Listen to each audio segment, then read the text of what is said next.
1819 News. The organization called Moms for Liberty has now declared the month of June to be Parental Rights Month in celebration of the 100th anniversary of a landmark ruling by the U.S. Supreme Court. Back in 1925, the Supreme Court affirmed the rights of parents to choose a private or religious education for their children.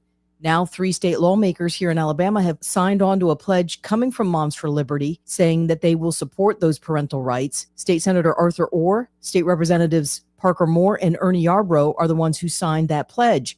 Yarbrough said that the family is the most basic unit created by God, where faith, morality, respect, and character are formed. The 3 lawmakers are seeking to ensure and protect the rights of parents when it comes to education, medical care, and moral upbringing. I'll be back with more Alabama stories after this. Did you know that 70% of people experience a potentially traumatic event in their lifetime, and that 6 out of every 100 adults face PTSD every day? Help us bring hope to these survivors by signing up for your Alabama Distinctive PTSD Awareness license plate today. The great thing is you can sign up no matter when your current plate renews, and the first year is complimentary. All you need is your VIN number on hand. Drive awareness, drive hope, and customize your plate today at atease.org. The current mayor of Gulf Shores says he's going to run for another term. Mayor Robert Kraft recently announced his re-election bid for that position. Voting will take place this coming August 26th. Kraft is the founder of Kraft Turf Farms in Gulf Shores area, and since becoming mayor has turned a $7 million debt into a $75 million surplus for the city of Gulf Shores. Kraft is a Gulf Shores native and a graduate from Auburn University. An Albertville family is rejoicing after their missing daughter was found. Kensley Shelton went missing on June 16th and returned to her home this past Sunday. I'm Andrea Tice. For more news affecting Alabamians, go to 1819news.com. And while you're there, subscribe to the daily newsletter. Are you thinking about selling your home? Here's a question for you. Would you trust your biggest investment to someone who's only doing real estate as a side gig? They've got another job, so how focused are they on getting you the best results? I'm Hannah Grantham, and for us at Forest Meadows Homes and Land, real estate is our full-time and only job. That's right. You don't have a part-time banker, so why would you have a part-time realtor? So if you're thinking of selling, think Hannah Grantham and Eddie Bader, and let's make sure your home gets the attention it deserves. We're full-time agents getting full-time results. Give us a call today, 334-322-0662. The views and opinions of the following program are solely those of the host and other contributors. These do not necessarily represent those of Liberty Acquisitions 825, Blue Water Broadcasting, its management, staff, or any advertisers.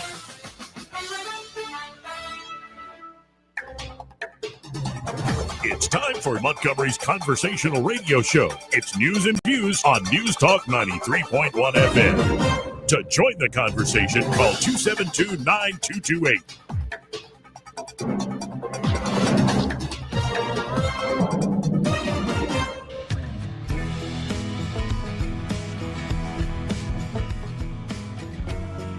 Joey Clark. Welcome into the program. It's a beautiful day here in Montgomery, Alabama. If you like the heat, Eddie's not here today, but Troy Carrico is, and what a day it already is kicking off to be. Yeah. You doing all right?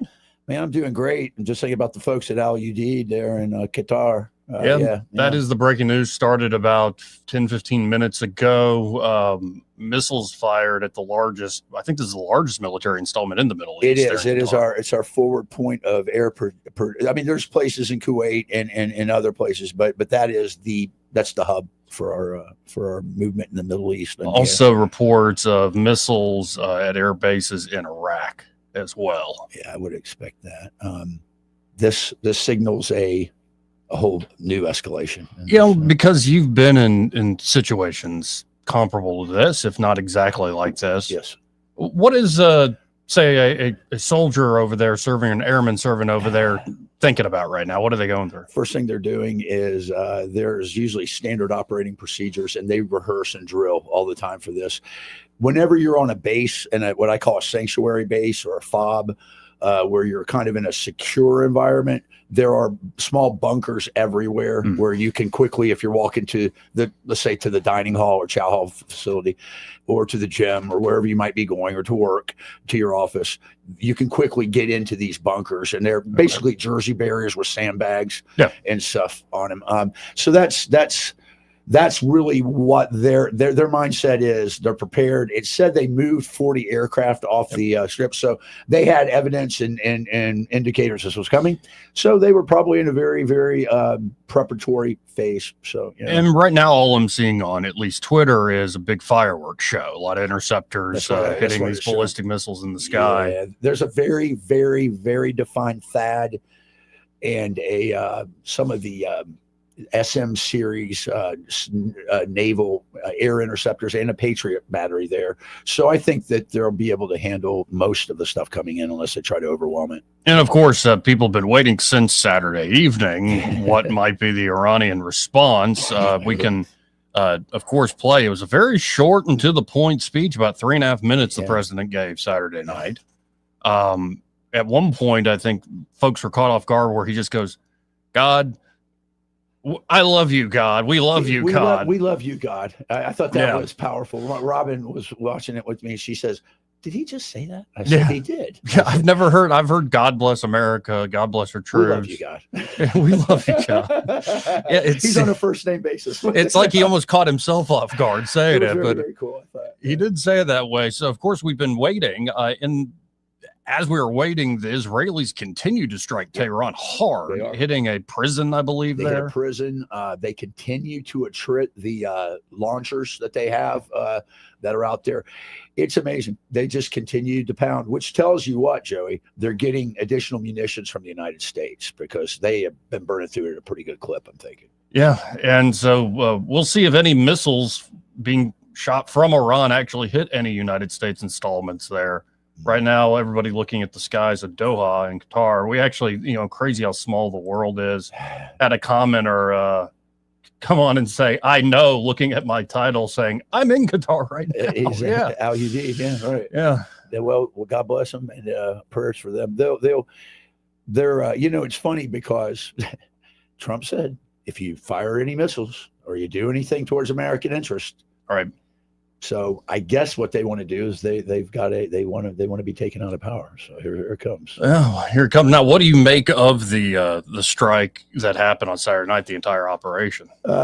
It was interesting because you were talking about technology, and in today's open intelligence networks that are out there, there's flight trackers that show everything. So everybody saw the Whiteman Air Force Base B-2s, and then I got to thinking, how can you track them if they're stealth? How do you even know they're out there? Well, they got a transponder on there. That's why you can't see them, but they're there.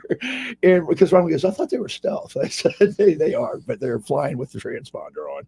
But anyway, that was a obligatory look over here. We're coming from this side hit. I was impressed. A total of 12 of the GBU 57s were used. Massive penetrators. I was looking at Oryx database this morning when I got up before I came to see you, which is a Dutch open source intelligence consortium, which is outstanding. I invite anyone to go to it. It's ORYX.com. Very, very good site. And they were showing the bomb damage assessments. Looked like it was quite successful. Yeah, and a lot of folks are initially looking at those aerial satellite photos where it's not that much of a difference. But if you zoom in, those are some pretty big holes in the top of a pretty big mountain. There's 2 holes there, specifically in the open area where the enrichment centrifuge halls were at, that if you look, the jaggedness of the blast, it was apparent that 2 were sent into where 1 hit and then another hit, like we talked about, I think on Friday. Remember I said the explosives is at the end of that, and it charges it in, and then it opens up, and then it's hit again, and then it's game over. And then folks are saying, well, the Iranians seem to have moved the uranium. They knew this was coming. And there was an odd clip, I don't have it ready at my fingertips, of Bibi Netanyahu being asked about this, and he can almost hardly contain his smile. He goes, we have some interesting information on that stuff. Now, that would be not only victorious, but comical if somehow the guys responsible for moving the enriched uranium were Mossad, which wouldn't be surprising from the infiltration. Well, listen, if you noticed, and again, Oryx database, there's an individual called Suchomius who is on open source intelligence. He's a former British intelligence officer. He had constant surveillance photos over the Fort Hour Richmond site, and there was a couple convoys of trucks that were there. Most of them were open beds, so I can't imagine moving radioactive material, but there were 3 movers that came in the middle of the night. He picked them up, and it would not surprise me at all if maybe it wasn't Mossad there getting it loaded, but they intercepted the trucks or they were affiliated with the movement piece of it and then took it. And again, we'll see, but this is all happening live right now. And I guess the question for me is, I remember when after the killing of Soleimani, sure, that Iran responds.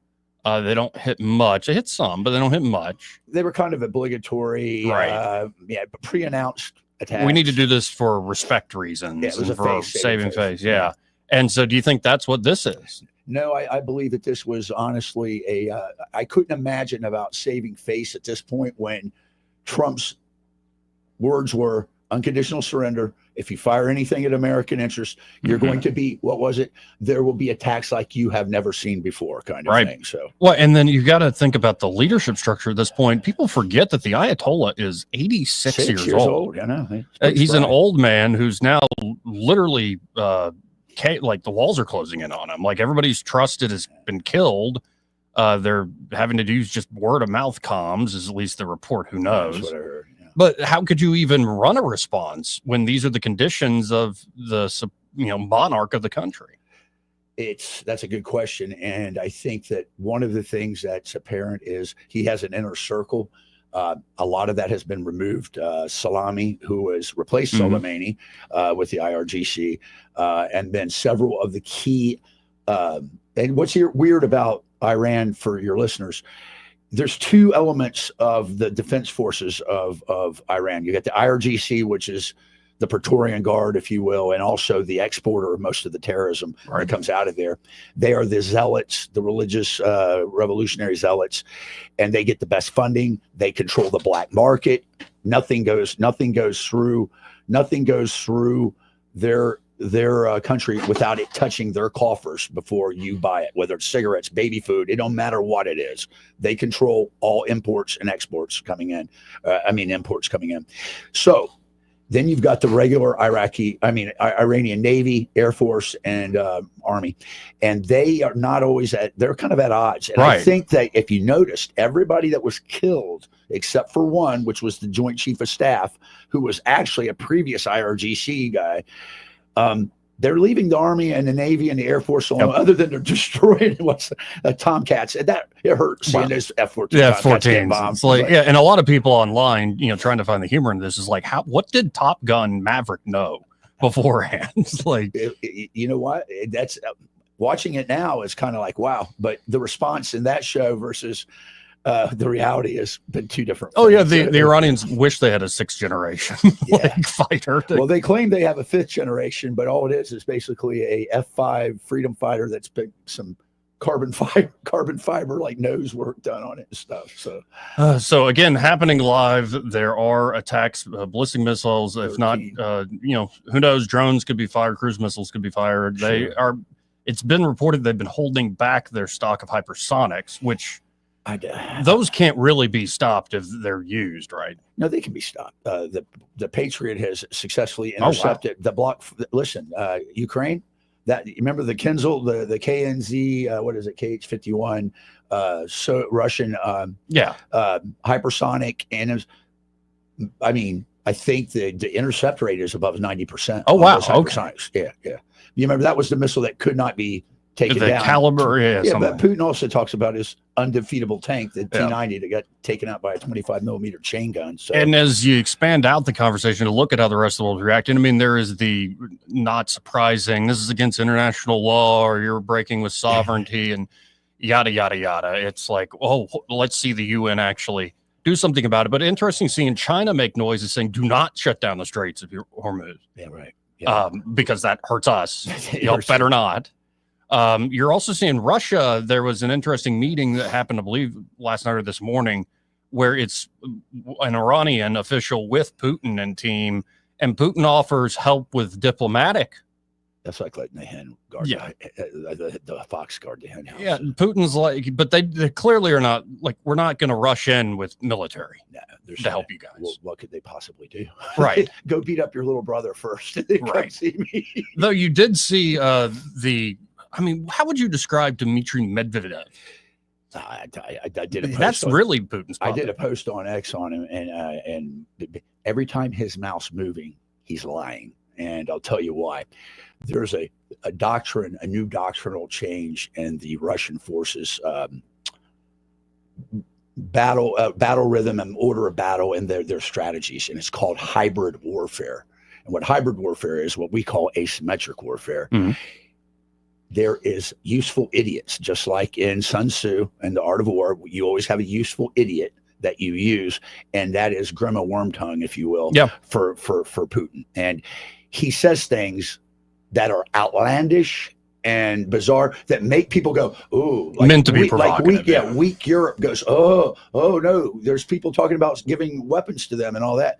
That's not happening. Yeah, and Medvedev recently just came out and essentially said this will, the Iranians will clearly go for a bomb. People will probably sell them nuclear warheads. I want to read Trump's response. Yeah. This is Trump's response from this morning. Did I hear former President Medvedev from Russia casually throwing around the N-word, nuclear, in parentheses, and saying that he and other countries would supply nuclear warheads to Iran? Did he really say that, or is it just a figment of my imagination? If he did say that, and if confirmed, please let me know immediately. The N-word should not be treated so casually. I guess that's why Putin's the boss. By the way, if anyone thinks our hardware was great over the weekend, far and away the strongest and best equipment we have, 20 years advanced over the pack is our nuclear submarines. They're the most powerful and lethal weapons ever built, and just launched the 30 Tomahawks. All 30 hit their mark perfectly. So in addition to our great fighter pilots, thank you to the captain and crew. And that is a good reminder that it wasn't just the B-2s. You had the cruise missiles, these 30 that were launched were the last to hit to keep the element of surprise once the B-2s are out of the airspace. But it's so surreal. Like, I mean, it is, I hope this doesn't metastasize into something bigger, and we'll see. What I think is important to mark here, the gap between the excellence of weapons and let's be honest, that I've said this before, China, there's no way China could take Taiwan straight up simply because the Straits of Taiwan are about 92 miles at its closest point, some of the roughest seas in the world. And I'm going to come back to your submarine comment. Sure. Basically where I'm going with this is you got these barges that they've made, troop transports, and they can maybe move at 10 knots in that water. That's a 8, 9, 10, almost a 9.5 hour ride. That place is crawling with attack subs. And I mean, their fangs are out. Those commanders' fangs are out, ready to strike. And I'm telling you, there would be dead Chinese Marines floating all over that place out the Straits, and it would not look good. And so, yes, you're right. Those Tomahawk missiles that were launched from our attack subs, SLBMs, are old technology, but they're still quite good. So, well, and this is all very serious stuff. It requires the seriousness of the training, the skill, the technology, all these things you get into, as well as, the stakes. Yet Trump has time to troll Medvedev.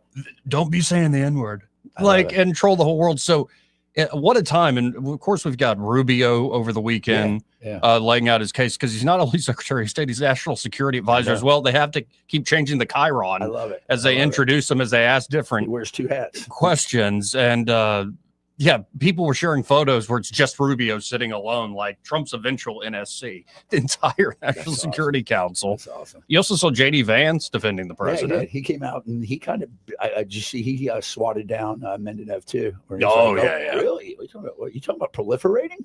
Right. Oh, yeah. And then, of course, you have the critics. Most vocal, and I'm not surprised by this, through and through, would be Thomas Massie.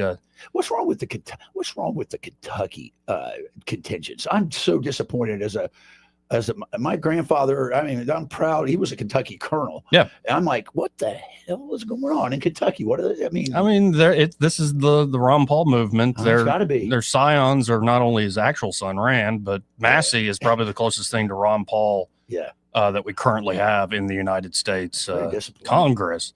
I'll put it this way. I'll be watching to see how this all plays out because, it's we'll compelling. see. It's compelling.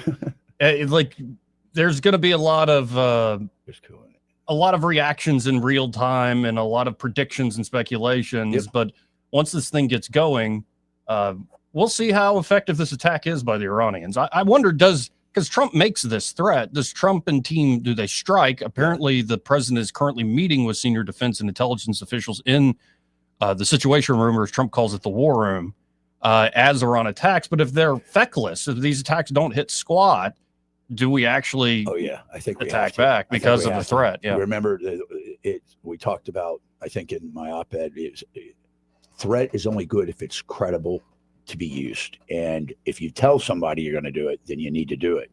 And I think that right now there's already planned waves of probably B-52s. Colonel Holland's out there listening. I know you may get a chance to see the B-52 deploy.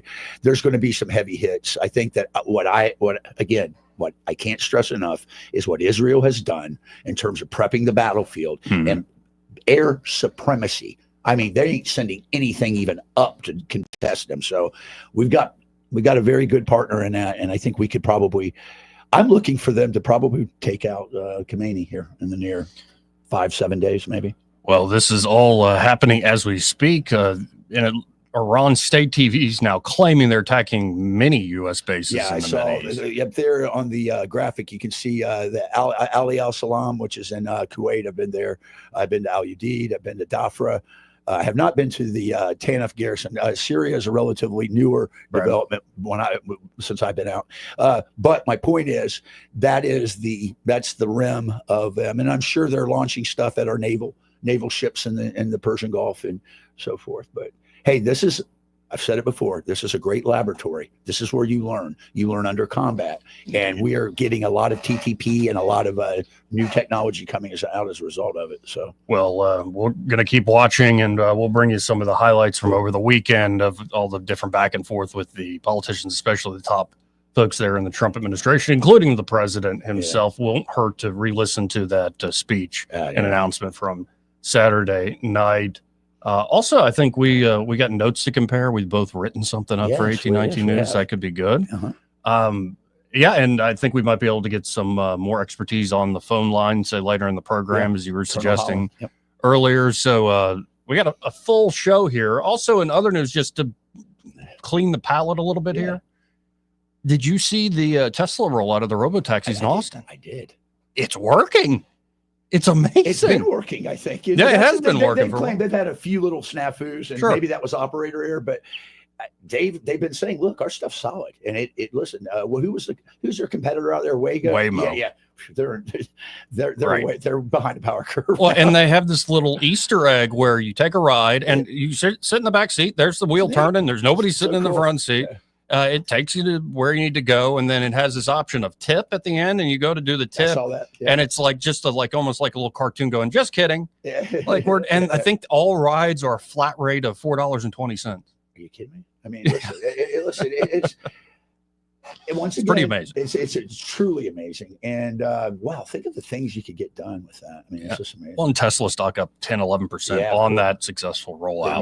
They needed that. Yeah. So it's good to see Elon back in his element. I love it. As opposed to having to deal with the political world. And, I've told folks before, there is a superpower in knowing when to shut the F up. And I think Elon's like, you know what? I've had enough with the politics. Well, the thing is that didn't last very long, did it? He's like, I want to do this. I want to be, yeah. Right. I'm getting the hell out of here. No, I think he realized, and actually, of all people, Thomas Massie called it. He's like, he's going to learn what this town is like the hard way. Right. I tried to warn him, but Elon seems like that guy's like maximum truth. He is literally autistic about like, what's the mission? What's the literal truth of this? Be straightforward. Don't He's you got know, Asperger's. sugarcoat it. He's definitely on the spectrum, which is cool because he's brilliant. I mean, and he's used to working with top-notch engineers that love working for him. It's like a family, essentially, really cool. As opposed to Washington, where everybody's lying to everybody. Like that's the respectful thing to do, is to lie to people to their face. Just like Goat Hill, right? Right. And they will cut people up. And they will put you to the side as soon as it's necessary or convenient. You don't play the reindeer games. You don't get the prizes. So. And so it's good to see at least back into his own field. He is excelling. And again, watching all this live right now, again, all we're seeing is the fireworks show. Not a single missile has hit. Of course, if we were in Ukraine, we would hear from the Russians, it was damaged by falling debris, is what they always say. So everything's falling from the sky there.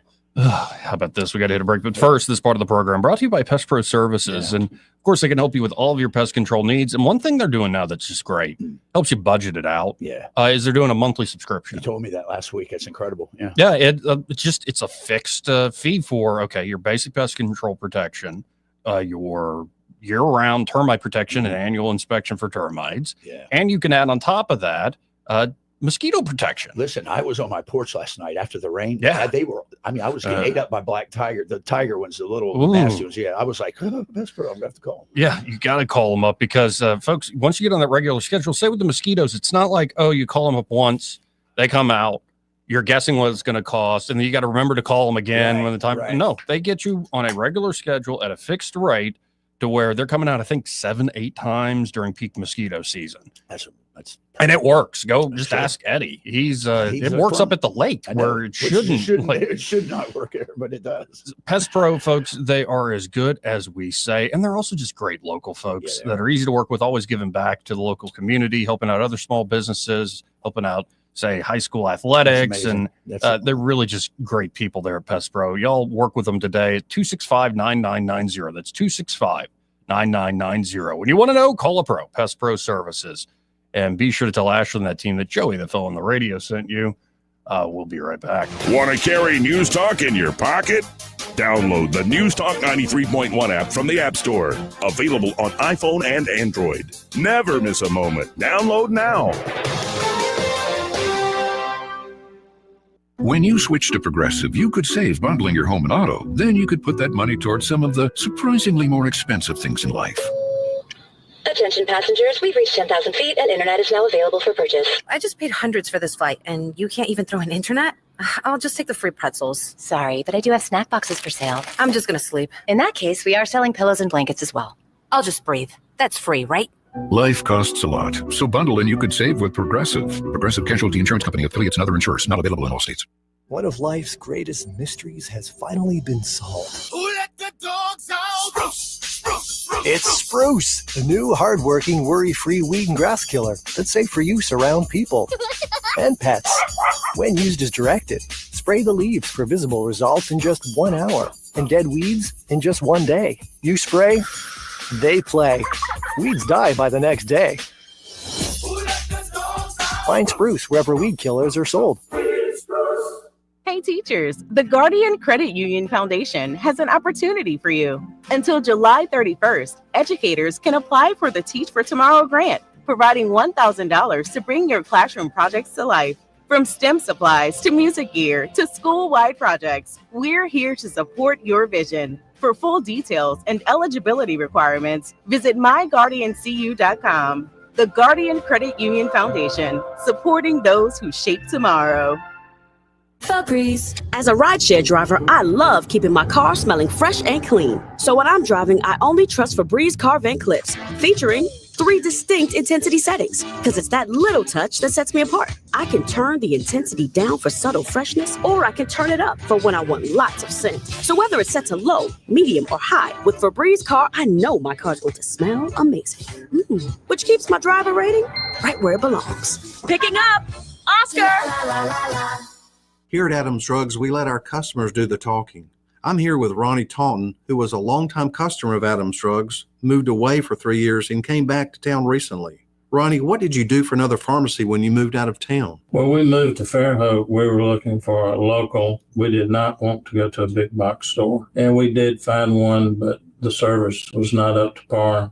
Adams Drug really spoiled us. What was it like to come back to Adams Drugs again? It was very easy. We picked up the phone when we got back, came up to Prattville and called the branch there in Prattville, and they took that phone call and did the rest of it. We didn't have to do a thing. It was very simple. We're glad to be back with them. They're so efficient and customer service oriented. Come in to any of our 12 Adams Drugs locations. Visit us at adamsdrugs.net to find the location nearest you. Adams Drugs is your independently owned Health Mart pharmacy. Health Mart, taking the time to listen and care. Rich Thomas Weather, a service of Wiley Sanders Truck Lines, where over-the-road dump truck drivers are needed right now. Home twice a week and every weekend, must leave early on Sunday with Blue Cross Blue Shield. Call them now at 855-777-9785. Rich Thomas Weather. Well, hi, everybody. The first full week of summer will feature blistering heat and not many storms on the radar. Today, a good bit of sunshine with a high in the middle 90s, humidity really high, putting the heat index to above 100. Rain chance is not quite zero, but very widely scattered in nature. Most towns stay dry. Overnight low 74, and then for tomorrow, Wednesday and Thursday, look for high temperatures in the upper 90s with the heat index past the 105 danger range. I think any storms will be very remote and not much change Friday, maybe some widely scattered storms. From the Blue Water Weather Center, this is Rich Thomas. ASE's 25 and 25 has you covered. For just $25 in closing costs, you can tap into your home's equity. No hidden fees, no headaches, just extra cash. Visit your local ASE Credit Union branch today. Federally insured by NCUA, NMLS 420259. Terms apply. ASE Credit Union. Your life, your goals, your ASE. ASE, an equal housing lender. On FM, on your smartphone, and online. The River Region's most trusted voice. News Talk 93.1 FM WACV.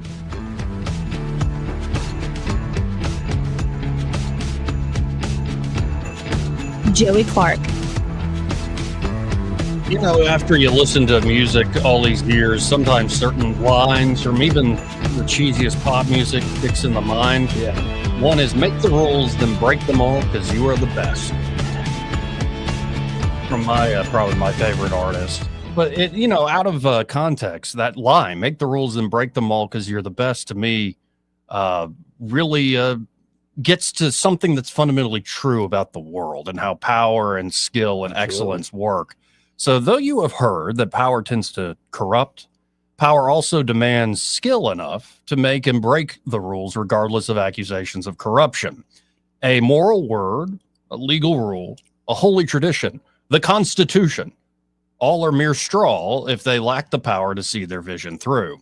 Power tends to corrupt not because it is forever a bad thing that welcomes the worst, but because it invites the best to make the rest their footstool as they contest the boundaries of what is possible. The best are always making and breaking their own rules as their success accrues more power. The greater the people, the greater their power, the greater their chance of corruption. The reward of power and success is new risk and responsibility. Power corrupts not because it is inherently wicked. In fact, recall that God is classically defined as all-powerful, but because it tempts men again and again to play God in the face of hard-boiled necessity, especially in moments full of fear, uncertainty, rivalry, and war. For instance, consider the recent strike by the United States government against Iran's nuclear facilities. Yeah. Many people may cry corruption over this latest military operation. Some say the strikes are unconstitutional, others a violation of international law, others a break with campaign promises, others still a sin against the natural law written on our hearts. But could mere corruption pull off such an astounding attack? Hardly. Think of the skill, the courage, the discipline, the knowledge, the innovation, the sacrifice involved to pull off the mission. Think of all the virtues, let alone virtue, required to carry out the strike. Is this mere corruption? No. This is the power of mastery, the race to be the best, fated to making and breaking the rules. The American military juggernaut is a testament to America's quality, and it is also corrupt as hell. Yeah. Would you expect anything less from the most dynamic and powerful nation ever known to man? What a spectacle of human nature my nation is. I can't help but marvel at the sheer audacity and ability of America, even if it is smeared with the corruption of its own power and success. I suspect it's a package deal. That said, maybe you think Trump's attack on Iran will be proven imprudent and unjust in due time. Maybe I agree. Could very well be true. We'll see. Yet, is anyone truly surprised to see the best, most powerful military in human history, one with its own well-known mastery of nuclear weapons, use its strength to stop a rival nation from mastering nuclear weapons? One may think nuclear weapons are demonic, that they hold the entire world hostage with mass destruction and death, yet nuclear weapons exist all the same. It is easy to moralize against the bomb. Since its creation, the bomb has been an awful necessity that men must face regardless of their professed ideals and beliefs. It is much more difficult to practically reckon with the bomb's existence. Such a reckoning is always risk conflict. Maybe, on some hopeful timeline, Trump will persuade Russia and China to join in a denuclearization treaty, reducing nuclear stockpiles and opening up more transparency over weapons development between all nations. I would certainly welcome such a treaty. Yet even then, I bet the bomb won't go away, as it's impossible to uninvent something. Because of man's ingenuity, because of the best and brightest of his science, the idea of the bomb is here to stay, no matter which rules the nations of the earth enact to keep safe the power of this knowledge. Indeed, nuclear weapons are the ultimate test of power's effects on how men make and break their own rules, at least for now. Unfortunately, there might be another discovery right around the corner, also born of the best and brightest science, with more than enough stuff to topple the bomb's top spot: artificial intelligence. Now, I'm not just talking about the race between nations to see who can hit the singularity first. That opens up a whole new geopolitical race. I'm more concerned with whatever is born of the singularity itself. Consider, if the rules men make can't restrain men from then breaking them, how could men ever make rules enough to restrain the inhuman power of artificial intelligence? What's to stop the nature of power from inviting AI to play God, to be the best, while making the rest its footstool, all as it can test the boundaries of what is possible? What care would such a power have for our accusations of corruption as it breaks and remakes our rules? Isn't that what the best humans would do? So I like that.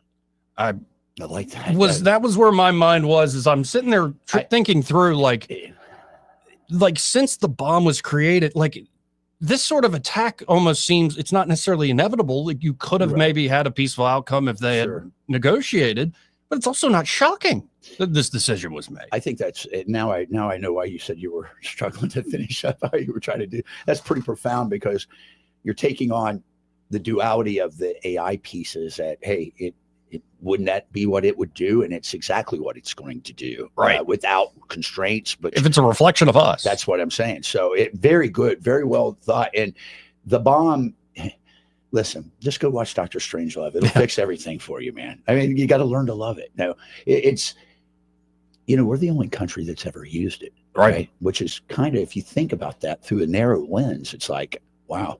The rest of the world, I mean, we've used it twice, right? And the thing is, I don't see this going nuclear. No.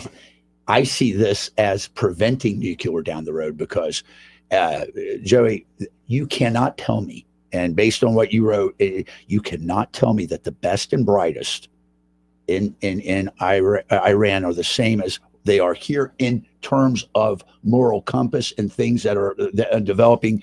And my point is this. Tell me a world, tell me a reality where that Iran having nuclear weapons would be a better, safer world for us.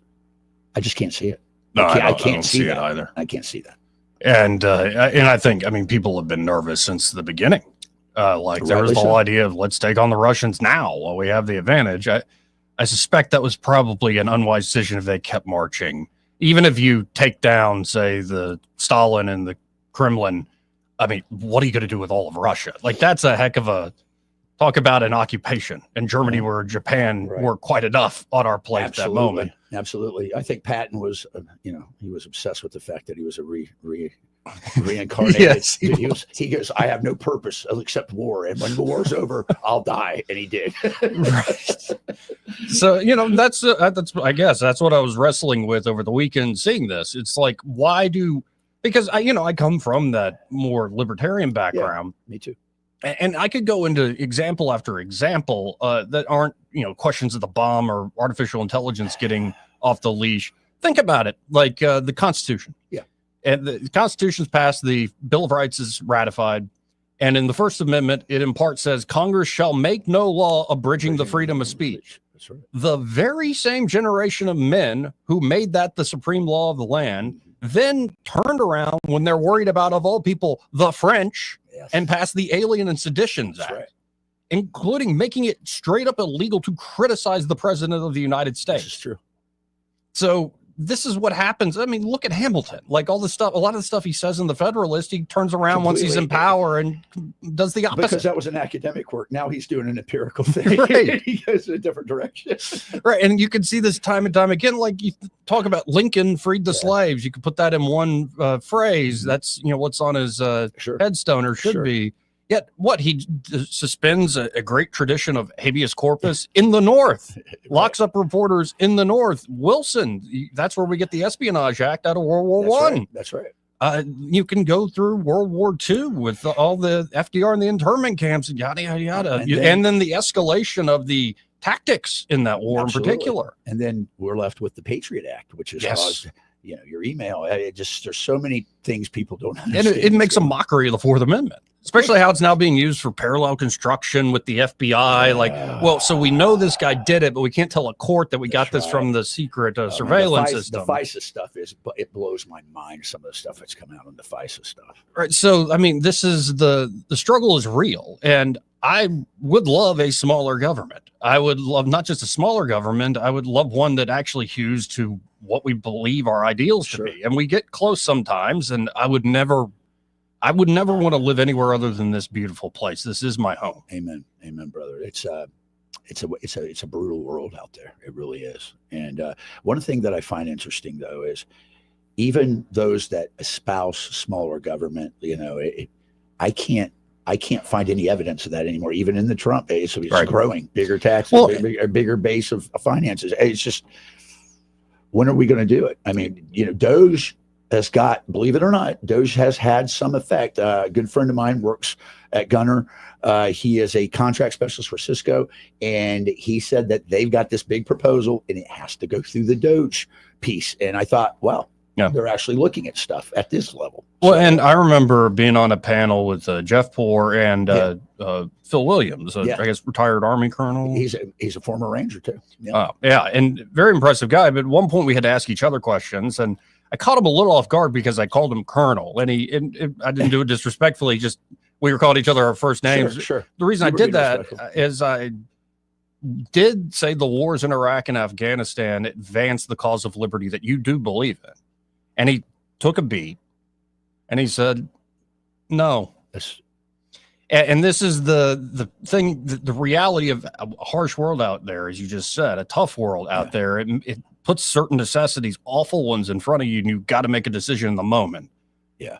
But at a certain point, it's like, and I think a lot of Americans do feel this way across the board. Like, they don't want Iran to have a nuke, but they do not want to revisit what we did. And I concur. And there's a great malaise from that. And I want to say this situation is much different than what Iraq represented.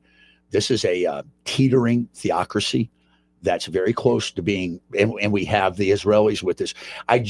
Joey, I see no world where if the final outcome does not involve regime change, that you're going to have success, because they're going to continue on in their ways after we leave.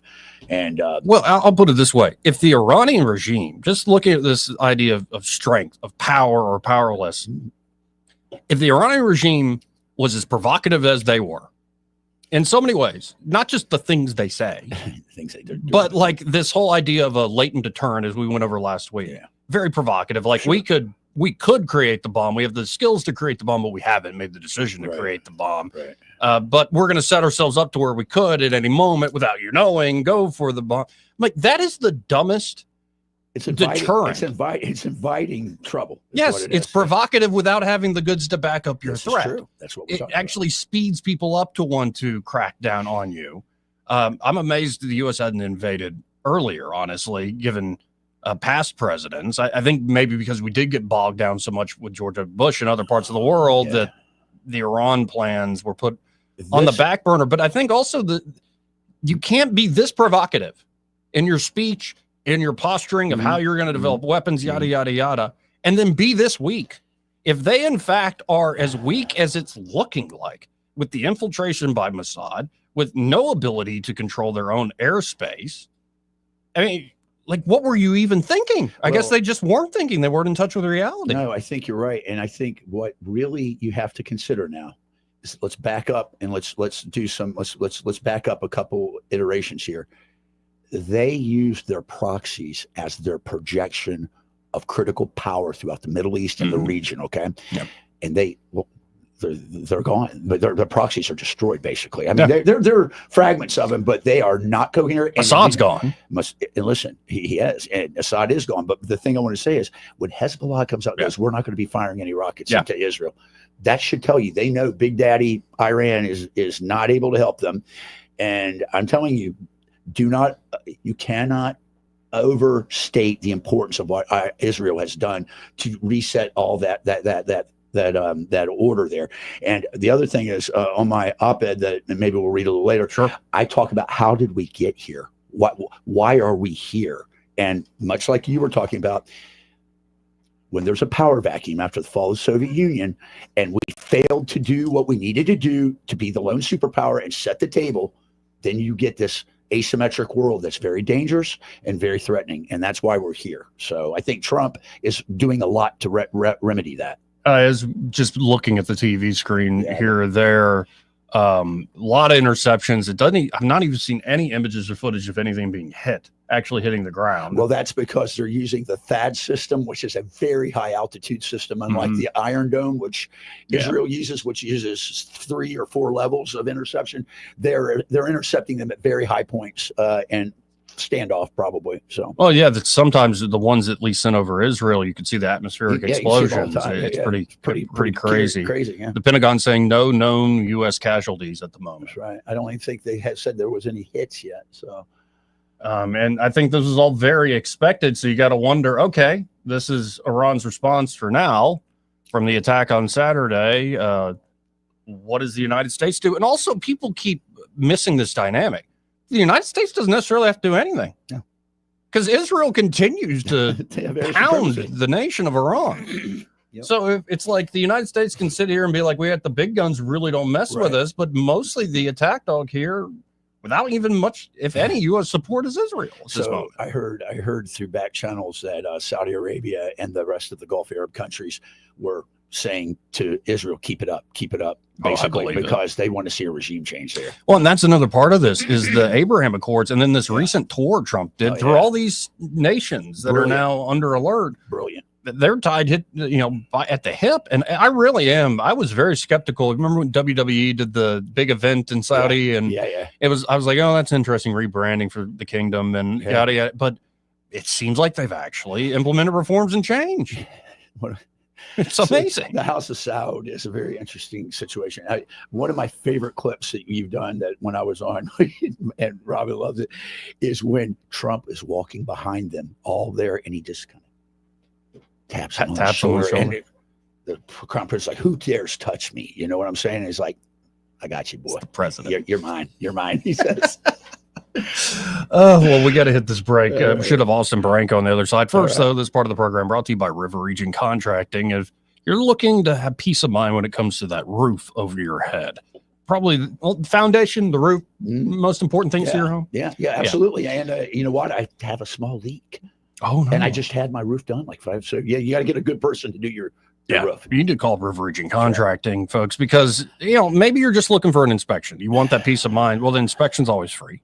Say they do find a problem. Well, they're going to write up an estimate for free, and they'll spend as much time as needed to explain to you, here's the problem, here's exactly how we fix it. That estimate will be accurate. They show up on time. They do the job well. They don't, by the way, pay for their leads. It's like a trusted company that people call up direct. They're not associated with any other roofing company here in the area. They're the premier roofing contractor in the River Region. They're insurance specialists too, aren't they? They are. So if you're worried about, you've been paying these premiums, and all this stuff. Oh no, I got to actually make a claim. Fight with the insurance company? No, because they're insurance specialists. They can walk you through that claims process, make it swift and easy. So call them up direct, 356-8635. That's 356-8635. And be sure to tell Todd Clark and the great team there at River Region Contracting that Joey, the fellow on the radio, sent you. He may not know whether he's coming or going, But whether you're going to work or coming home, Greg Budell is there. Mornings 6 till 9 and afternoons 3 till 6. Only on News Talk 93.1 FM WACV. For too long, Alabama's statewide news companies have shamed us for our conservative Christian values. Alabama deserves a news company that cherishes our culture, a company that isn't bought and paid for by the powers that be. 1819 News is that company. Run by Alabamians for Alabamians, 1819 News celebrates what is good and beautiful about our state while exposing those who work against our values in secret. Just go to 1819news.com to learn more. Subscribe to our newsletter. That's 1819news.com. Hey, it's Matt, your leaf filter trusted pro. Gutters are an often neglected part of the home. They're also one of the most important. Clogged, overflowing gutters can cause serious problems like foundation damage or basement flooding, which can cost thousands of dollars to fix. Let's face it, cleaning gutters yourself is not only a hassle, it can be dangerous. But when you get Leaf Filter, you'll never have to worry about cleaning clogged gutters again. Get started today by visiting leaffilter.com/radio to schedule your free inspection. If you decide to move forward, we'll professionally clean, realign, and seal your gutters before installing our patented stainless steel micro mesh system. Leaf Filter keeps out everything but the water. And it's backed by a lifetime transferable no clogs warranty. So you're protected for good. We're in your neighborhood and ready to help. Visit Leaf Filter today for a free inspection and estimate, and you could save up to 30%. Visit leaffilter.com/radio. That's leaffilter.com/radio.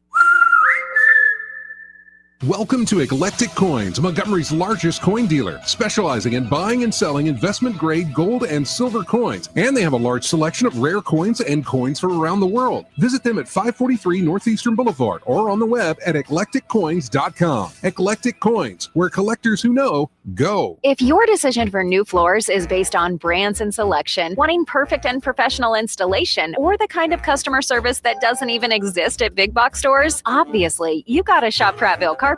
But if you're looking for the lowest price, in that case, it's still Prattville Carpet. Because during their summer sale going on now, you can get tile, luxury vinyl plank, and carpet, all for just $1.39 a square foot. Hi, I'm Ray Bowles from Prattville Carpet. Call us today for your free measurement. Prattville Carpet, we're more than just carpet. When news happens, you'll hear about it first. The River Region's most trusted voice. News Talk 93.1 FM WACV.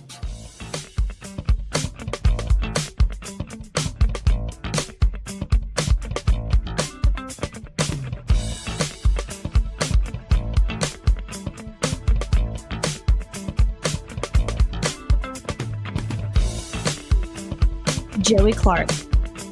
Welcome back. Let's go right to the phones and talk to Austin Branco with Invista Advisors. Hey, Austin, how you doing today? Having a great Monday, Joey. How are you? Oh, life is very, very good, other than just watching with bated breath, I suppose. What's going on in the Middle East? I'm sure you're watching the same thing. Yeah, certainly am. With our portfolios, it's important to kind of keep our finger to the pulse on that. We talked about it probably 2 or 3 weeks ago now, how I guess most professionals are really watching the price of crude. Yeah. It doesn't seem to be heavily impacted right now, which from our perspective means that de-escalation is most likely the outcome. I do see these missiles being launched into Qatar. It looks like they're being intercepted, but it's weird to think that launching missiles is de-escalation, but escalation in this scenario would be blocking access in the Strait of Hormuz, which would be economic suicide, to use Rubio's words that he used over the weekend. And that's the big piece from an economic perspective that you don't want to happen, is any type of conflict in that strait. But you've got Chinese and American warships in the area to kind of make sure that business is usual through that strait.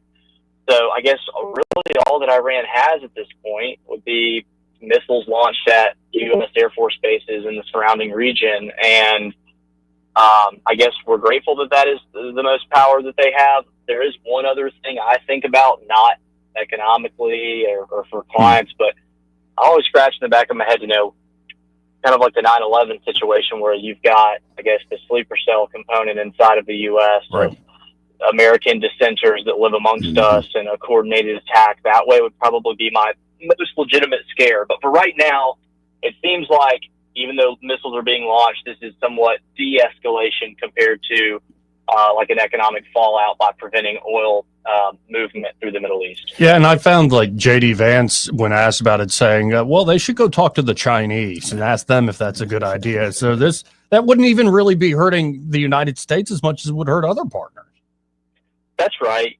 We produce a large chunk of our oil here in the Gulf, and then also we import a lot from Canada. So, we are pretty self-sufficient and could even be more so if we needed to be in a time of war, produce our own. Absolutely. It's really Russia and China that rely heavily on Middle Eastern oil production, as well as the other OPEC countries. And so, like you said, to do that would really kind of be hurting them and their allies more than it would us. So politically, it's a really stupid move on their part.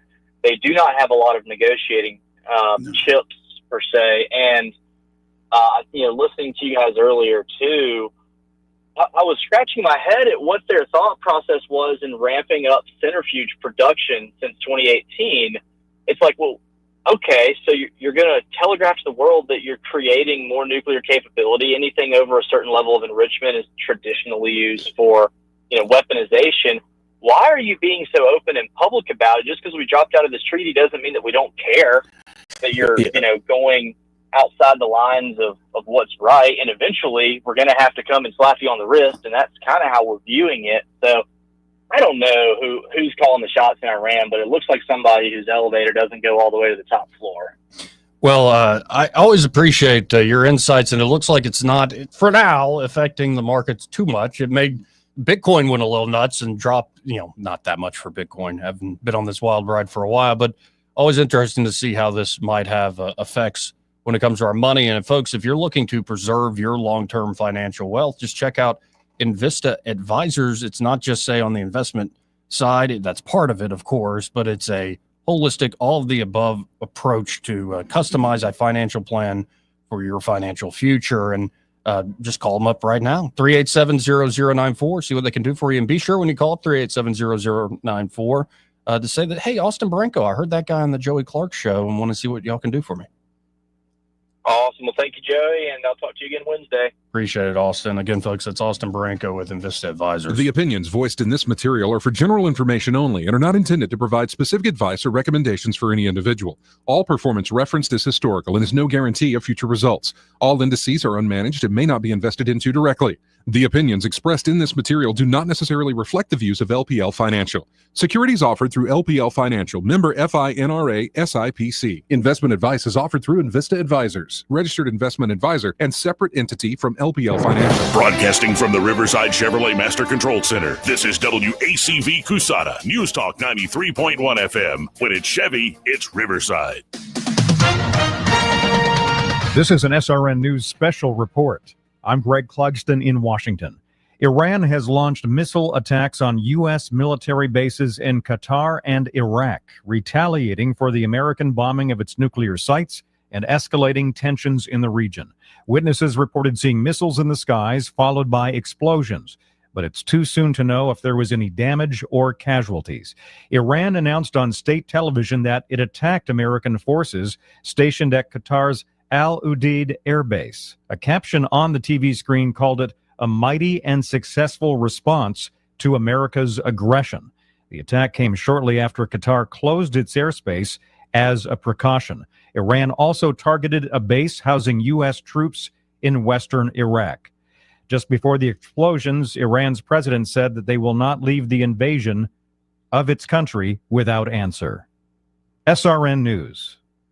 Hi, it's Mike Gallagher, host of the Mike Gallagher Show here. And when it comes to mortgages, I only trust the team that's helped me and my family more than once. Mike and Brian at Fellowship Home Loans. These guys are friends, believers. They built a company on biblical values that actually puts you first. In today's economy, with everything costing more, you need a lender who can help you make smart strategic moves when it comes to real estate. Need cash for home improvements? Thinking about a HELOC or a refi to consolidate debt? Well, Fellowship Home Loans can help you do it faster and for less. Why? Because they're a direct lender, not a broker. No middleman. middleman, no unnecessary fees. That means fewer hoops, less waiting, and real answers from real people who care. Whether you're buying, selling, refinancing, or just exploring your options, Fellowship Home Loans will tailor everything to your unique needs. Get started at fellowshiphomeloans.com/Mike G. fellowshiphomeloans.com/Mike G, or call 800-510-MIKE, 800-510-6453. Fellowship Home Loans, mortgage lending by the book. Nationwide Mortgage Bankers, DBA Fellowship Home Loans, Equal Housing Lender, NMLS number 8193. The Rich Thomas Weather Network, brought to you by Montgomery Paint and Body. From little fender benders to total body repair, MPB will fix it good as new, maybe better. For 4 decades, the Turner family has been getting you back on the road. Call 279-7325. Rich Thomas Weather. Well, hi, everybody. The first full week of summer will feature blistering heat and not many storms on the radar. Today, a good bit of sunshine with a high in the middle 90s, humidity really high, putting the heat index to above 100. Rain chances not quite zero, but very widely scattered in nature. Most towns stay dry. Overnight low 74, and then for tomorrow, Wednesday and Thursday, look for high temperatures in the upper 90s with the heat index past the 105 danger range. I think any storms will be very remote and not much change Friday, maybe some widely scattered storms. From the Blue Water Weather Center, this is Rich Thomas. Hey, this is Peaches and Clean, Powerful Carpet Cleaning. If you have area rugs and oriental rugs that you have been delaying cleaning, give us a call at Peaches and Clean. We offer free pickup and delivery in the Montgomery Tri-County area, or check us out at peachesandclean.com. From the Blue Water Broadcasting News Center, here's today's top stories. Millbrook police have arrested a Montgomery man for theft at a major retailer. 39-year-old Terrence Lamons returned to the Walmart on Kelly Boulevard Saturday, where he was wanted in multiple theft cases. Millbrook detectives charged Lamons with 2 counts of organized retail theft. Lamons was also charged in connection to thefts that had occurred previously. Montgomery police are investigating a downtown shooting incident that happened late Saturday night. Officers responded to the 200 block of Commerce Street just before midnight in reference to multiple shots fired. No injuries were reported. However, several vehicles and at least one building were damaged. Montgomery police are investigating a weekend shooting that left a man critically injured. The incident happened late Friday night in the 3200 block of Birmingham Highway, where the victim suffered a life-threatening gunshot wound.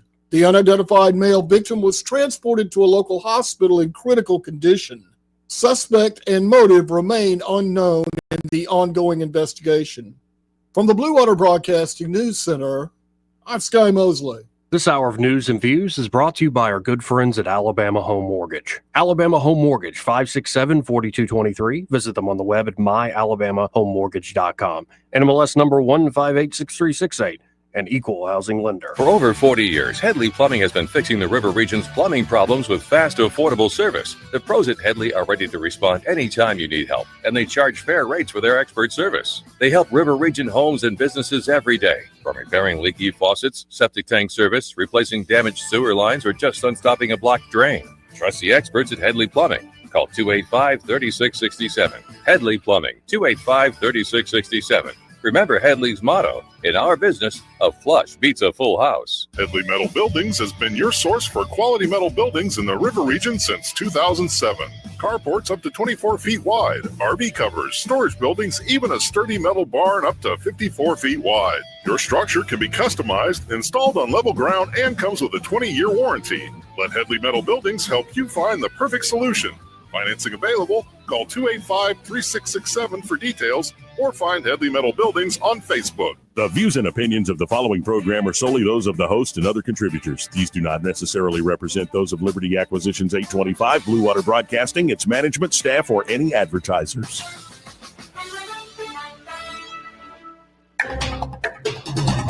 It's time for Montgomery's conversational radio show. It's news and views on News Talk 93.1 FM. To join the conversation, call 272-9228. Mark.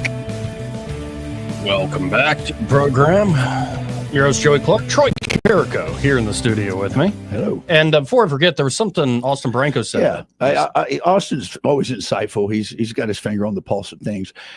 Austin, the problem with what you were trying to describe with what were they thinking, you're trying to apply logic to the situation. This is a theocracy that is based upon self-promulgation and upon keeping itself in power. And they believe, and rightly so, how could we fault them, that they were acting rationally under the context of the previous administrations. And they were rewarded. They were rewarded for their misbehavior. Pallets of money given to them, all this. And JCPOA, we pull out, and they had no teeth. Nobody was attacking them. Nobody was threatening them. So we created that monster, Austin, and it was a very good observation on your part. And I've got an op-ed coming out that is it deals with just that and the problems and how we got here. So good observation. Look forward to reading it, or maybe we'll hear that op-ed. So let's go to Tommy on line 3. Hey, Tommy, how you doing? Hey, guys. Hey, Tommy. I think we're in for a penny, we're in for a pound at this point in time. And if the Iranians choose to block the Straits of Hormuz, I think what's left of their naval assets will be wiped out in a moment. We'll come in and sweep the place for mines. Yep. In the meantime, take out all their coastal defenses, all the silkworm missiles they've got from China. So I think it's on now, and either us or the Israelis are going to continue to pound them. Any chance we get. Yeah, Tommy, you know what I found interesting? Very good observation. One of the things I found interesting, Joey, is Bandar al-Abbas. Bandar al-Abbas is the headquarters of the Iranian Revolutionary Guard Corps naval fleet. All those go-fast boats or mines. Yeah. It's been untouched. It's unscathed. Now, I don't know if that was intentional, because certainly they have air supremacy. They could knock it out, most of that. And so, Tommy, I'm with you. I think that you're going to see some mischief. They've already threatened mining, but man, I'm telling you that's just, it's cutting their own throat. It's like that scene in Blazing Saddles. The sheriff holds himself hostage. It's like, what do you think this is, Rock Ridge or on? Well, think about it though. He has no good options. So he's doubling down. And, Israel is continuing to strike Iran right now, according to sources. And people keep thinking it's like once the United States struck, people forgot, Israel's just continuing to pound this place and control this place. And the point you made earlier, and I saw it, it's a pretty good, again, don't take any of this stuff as gospel, but a really well-produced geopolitical channel on YouTube called Caspian Report. Yes, I've seen it. Yeah, it's just really well done if you want to digest something about 15, 20 minutes. Yep.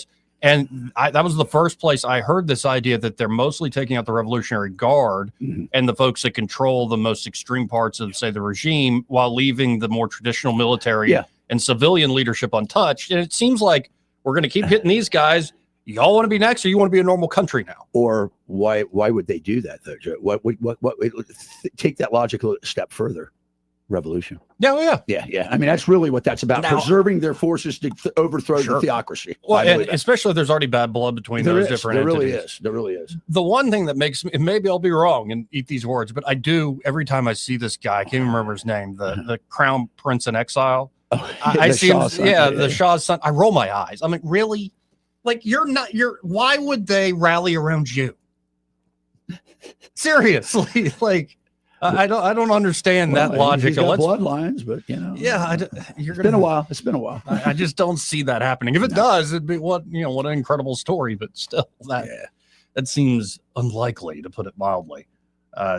Israel now striking Iran, and again, no American casualties from this missile barrage. Everything appears to have been intercepted. They were all short and medium range Shahab missiles, they said. So they've obviously, as you can see, you talked earlier, there's very little evidence of any low altitude. There was one right there. Oh, you know what it is? I'm sorry. Oh yeah, I keep thinking lightning. I was like, was that blast? I'm going to take those bulbs out. I am too, brother. Anyways, I was like, oh, there was a blast. Oh, wait a minute, that was sorry. Sorry, listeners. So it might be worthwhile revisiting the moment from Saturday night. Sure. This was the president of the United States flanked by Marco Rubio, the Secretary of State, the Vice President. And / National Security Advisor. Yeah, I know. Which one is he in this? As well as Administrator of USAID Right, and all right. sorts of Does things. it all, man. And then Pete Hegseth, the Defense Secretary. Yep. And a lot of folks were reporting that this was decided. And in fact, this foreign policy team, especially after he got rid of Mike Waltz. Yeah. I think Trump, like, after all that, the signal stuff gets leaked. I think Trump's like, you know what? We're going to have a very tight knit group. I'm not going to talk to a lot of, I'll talk as he normally does over the phone with a lot of folks and get people's opinion. Right. But in terms of actual decision making moments, like our so-called war room, it's going to be a very small, tight knit group. I find that to be very interesting because he's grown into this position, realizing, hey, I need to keep my shot group tight. Right. You know what I'm saying? And I think that was very, very good. And by the way, there are a lot of folks saying, oh, Tulsi was on the outs. They actually released an image. There's Tulsi in the Situation Room with them. And honestly, I think I would put that on the press because when I heard Tulsi's entire testimony, she was saying exactly what intelligence was gathering. Like I said before, and I mean this, the ODNI position is almost a toothless position. What I mean is it's the directors of those agencies and the DIA, the CIA, the NGIA, all these NRO. They're fiefdoms. So she kind of coordinates, but she's not got a lot of wasta in all of it. So now, and heck, even if you're Johnny Ratcliffe and you're the head of the CIA, ostensibly, think you actually run that place? Oh, come on.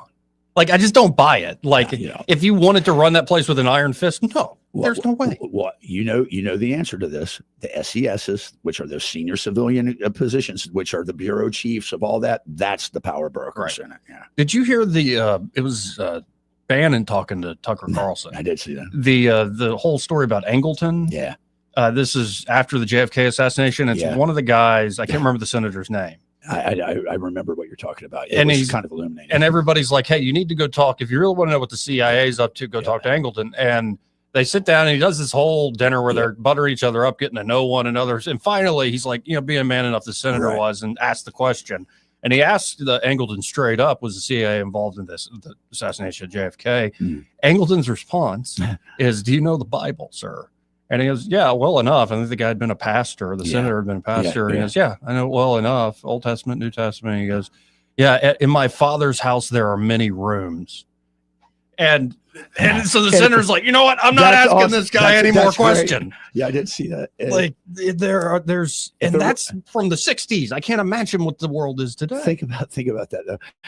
In that context of my father has many rooms. If it weren't so, I would tell you otherwise. You remember that's what Jesus goes on to say. But I'm thinking, a lot of people talk about how, and to me, it's almost antithetical to think that this could even be possible. But the flare up between the CIA and Kennedy was very strong, and he made bold statements that kind of, I think, maybe probably contributed to his death. So.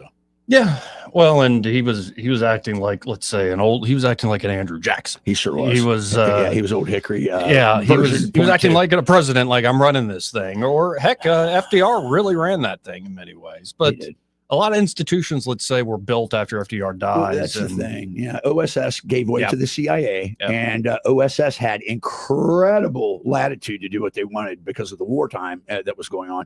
And then CIA just carved its own fiefdom. So, hey, listen, they've got a museum, and you can't go there unless you've got a clearance. But dude, the museum is so cool. It's you come into the main lobby of the CIA, and there you go to like diagonal from you, where you check in is this museum. And they've got the coolest stuff in there. Yeah. They've got remote controlled catfish with an antenna and a microphone, right? It just can swim around. It's so cool. It's so cool there. Let's go. This was the president on Saturday night, and not long. I mean, he came out, said what he needed to say, and it's worth at least hearing again. God, we love you. A short time ago, the U.S. military carried out massive precision strikes on the 3 key nuclear facilities in the Iranian regime: Fordow, Natanz, and Esfahan. By the way, he said Esfahan. Yes. As all this is breaking, I throw it on Fox News, and there's Hannity hosting, and he called it Esteban. Esteban. Gloria Esteban. Yeah, I'm like, Like Esteban.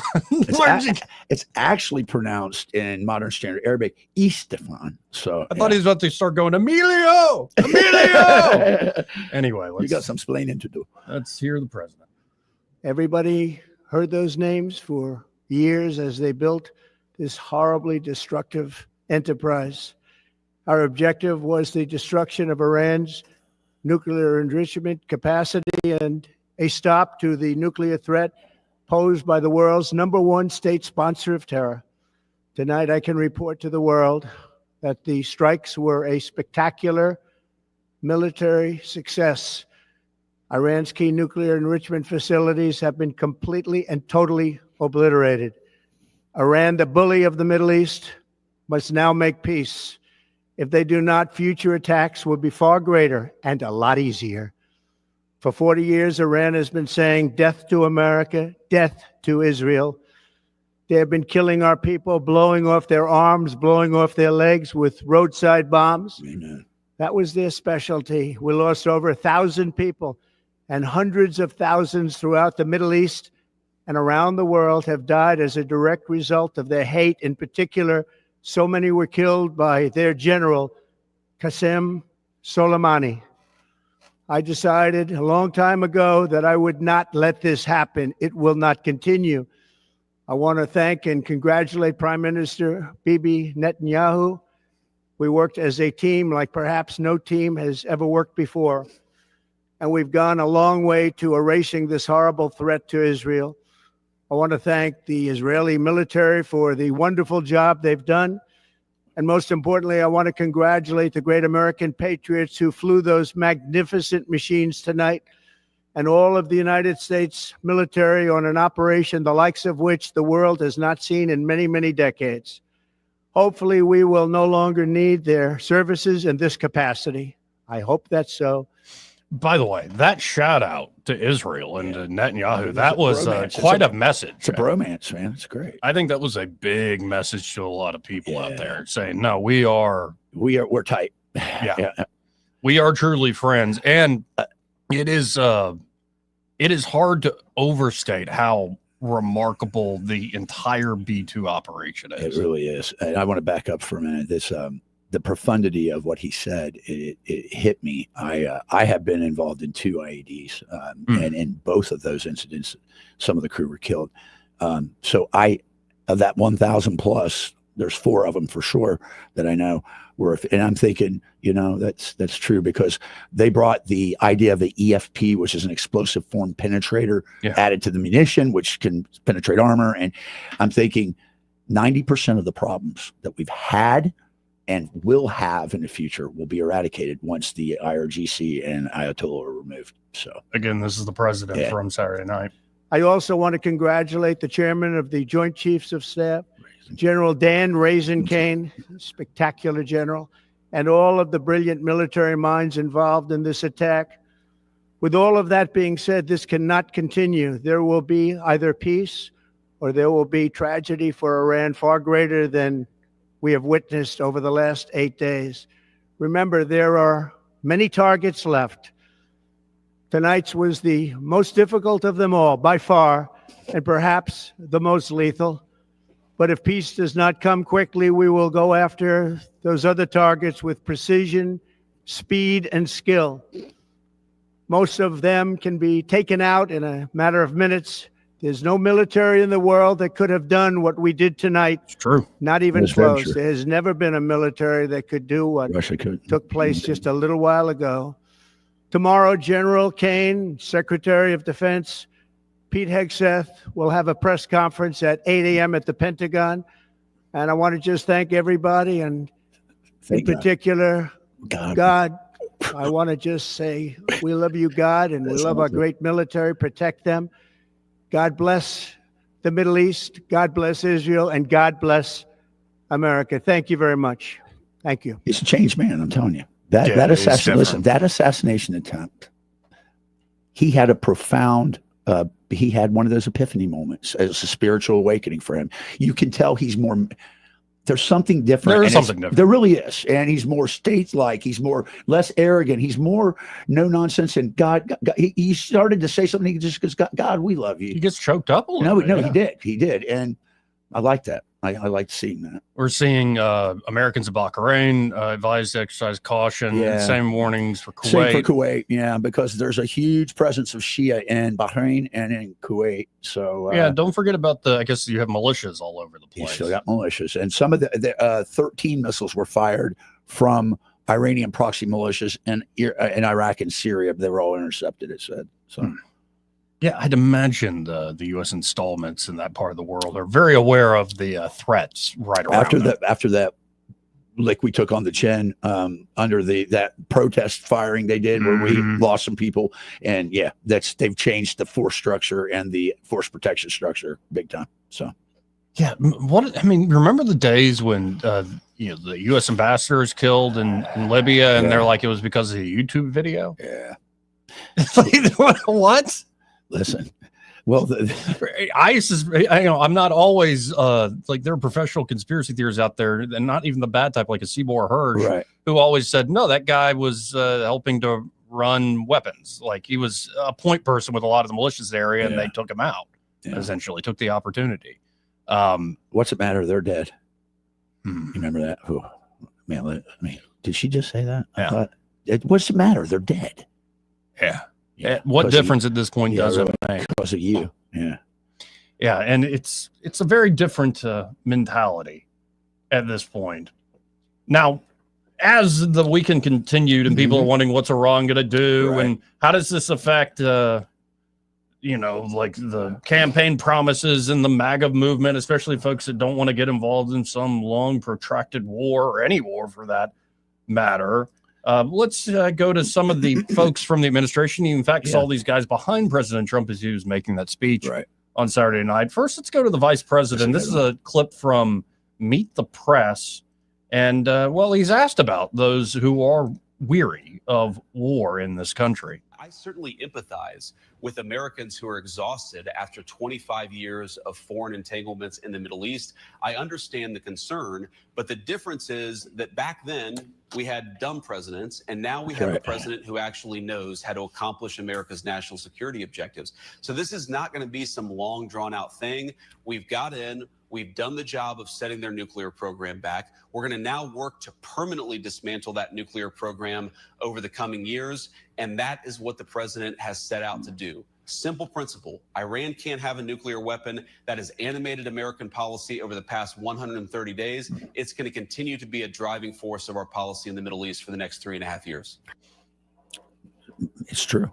So, and it makes a lot of sense. They're laying it out pretty well in detail. I mean, again, I've learned to just let these things play out. I've learned this at there's a shooting in the country, and everything that comes out initially is a little bit off. So especially on military matters where people lie on purpose about all this stuff. I'll just let it. You're not supposed to talk about that, remember? Talk about all the lying? No. About you can't talk about the military. Sure, you can. You remember that one guy? You told me, I was like, one guy. I'm sorry, because if I was here, I would have dressed him down for you. No, he called me an armchair warrior. I'm like, sir, the whole point of my piece is I'm a spectator. I'm not. I'm just telling you what I'm seeing as a citizen. I'm not even. I just that tickled me. I was like, good thing I wasn't here. Oh my goodness. Yeah, my grandfather laughed really hard when I told him that.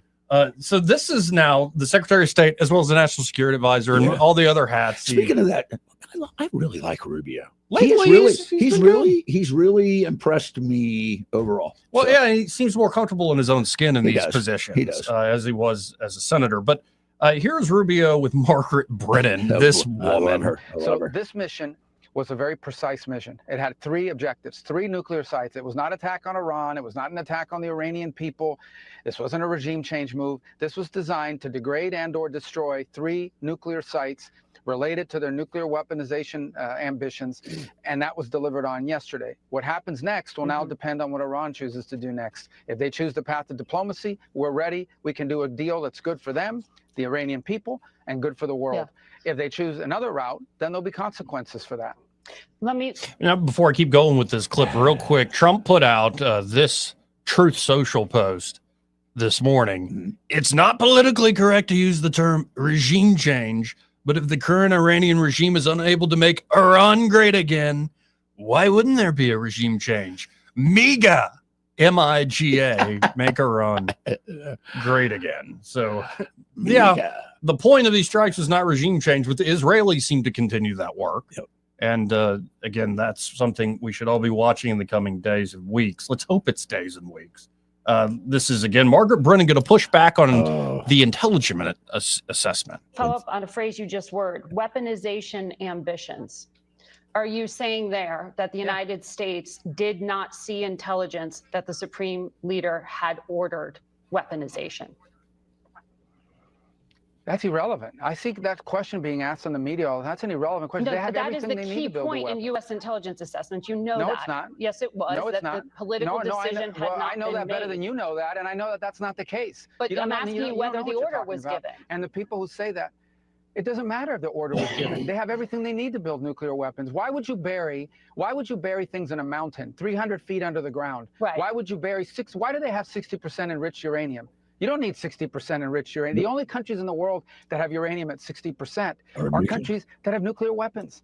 Because they can quickly make it 90. They have all the elements. They have. Why do they have a space program? Is Iran going to go to the moon? No, they're trying to build an ICBM. No, but so that's they a can one day question. put a That's a warhead on question. it. That's a question of intent. And you know, in the intelligence assessment, that it was that Iran wanted to be a threshold How do you state know and what the use this intelligence leverage. assessment says? I'm How do talking you about know the what the public intelligence assessment March says? assessment, and that's why I was asking you if you know something more from but March. that's also if an an order inaccurate was given. representation of it.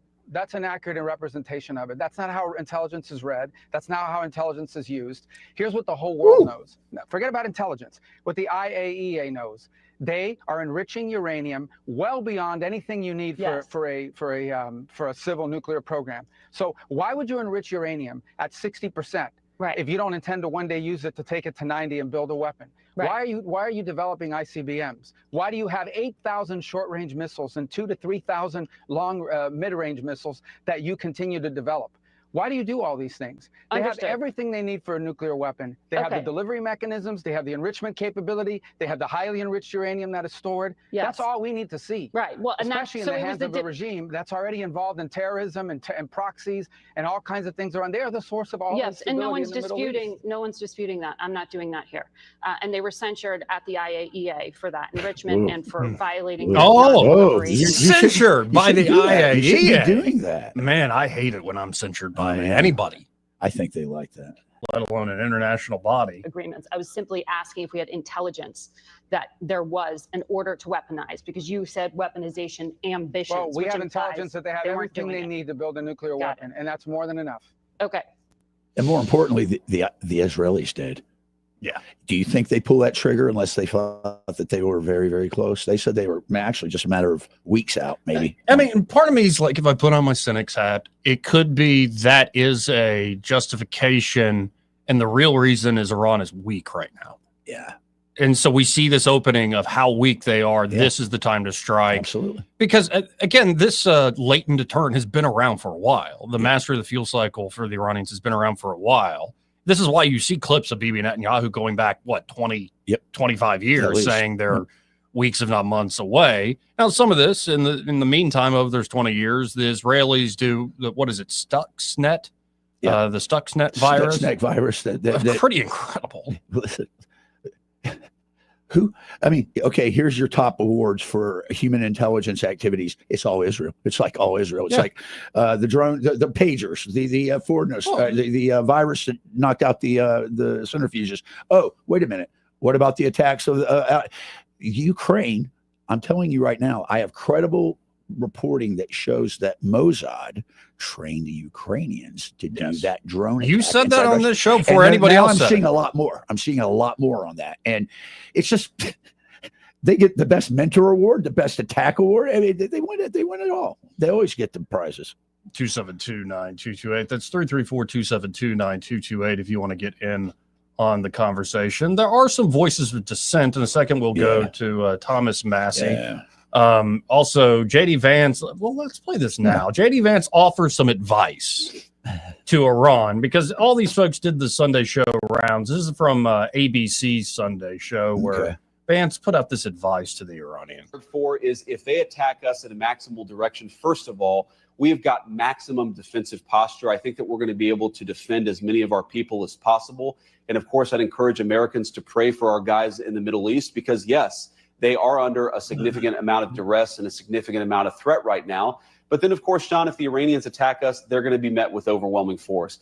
And I don't think the president could be clear about this. If you look at what we did yesterday, John, we did not attack the nation of Iran. We did not attack any civilian targets. We didn't even attack military targets outside of the 3 nuclear weapons facilities that we thought were important to accomplish our goal of preventing Iran from having a nuclear weapon. So how Iran responds, I think, is ultimately the ball is in their court. But if you look at what we did, it was very precise, very narrowly tailored to our objective. And if the Iranians decide to expand this, then that's ultimately their decision, and the president of the United States will respond in kind. And so, again, the Iranians are responding, but all we keep getting are interception videos. Like, you keep seeing this big fireworks show go on. It's almost, it demonstrates the impotence of the regime. And maybe that's, again, why Israel decided in this moment, like, they're weak, let's go for it, and let's finally finish the job here. And Trump shout out to Israel in that announcement Saturday night, made it very clear we are standing shoulder to shoulder here. A lot of the stuff in the press. There's actually a clip from the Israeli Knesset where one of Netanyahu's opponents, political opponents, is talking about how Israel is so like in the low standing with the United States that we've never been this embarrassed. Like you're undercutting the president and you don't have a good relationship. And Netanyahu can barely contain himself from being like, shut up, you dope. Like you don't know what we're trying to pull off here. But again, says that ongoing says that there's no credible, I guess, tracking then of attacks on other U.S. bases, though they did say that the proxy militias, so they must have fired on Al Udeid, is what they said, 13 missiles. So. Okay. Yeah. So, yeah, Pentagon not tracking attacks on U.S. bases other than Al Udeid and Qatar. Is that how it's said? It's Qatar. Qatar. Some people call it Qatar. Or for a while, it's called Gutter. Gutter. I know. Well, I've been there, and it's pretty close.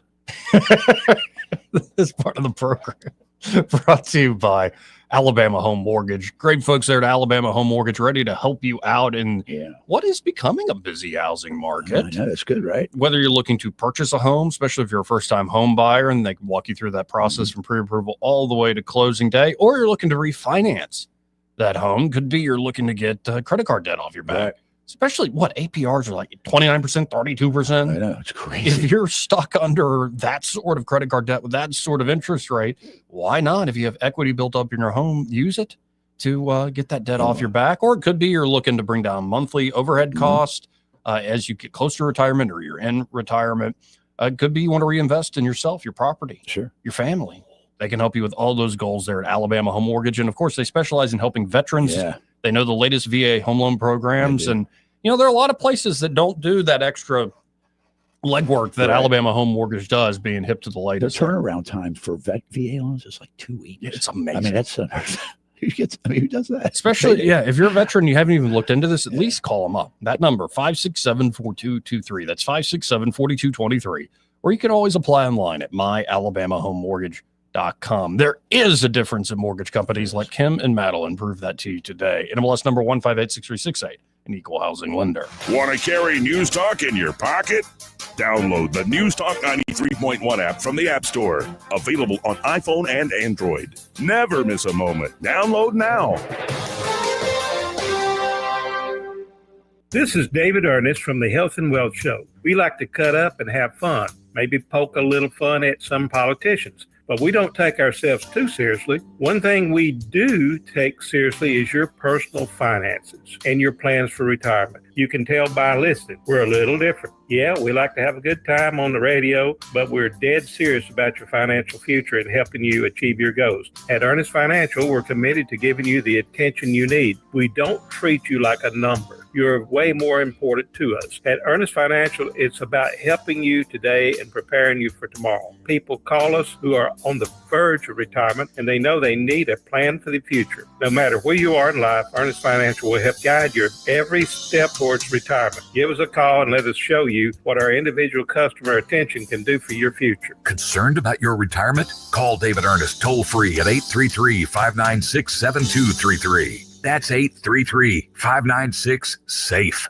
Your home's first impression starts outside, and Gateway Exterior Cleaning, Lawn, and Landscaping is here to make it unforgettable. From spotless windows and power wash driveways to house washing and roof cleaning as well as landscaping, they do it all. Residential or commercial, they've got you covered. Call Gateway Exterior Cleaning, Lawn, and Landscaping or visit gatewayexteriorcleaning.com for a free estimate. They offer 0% financing, 3 to 24 months for flexible payments, and a 15% discount for first-time customers. Gateway Exterior Cleaning is your gateway to a cleaner, brighter home or business. Call today at 334-467-5480.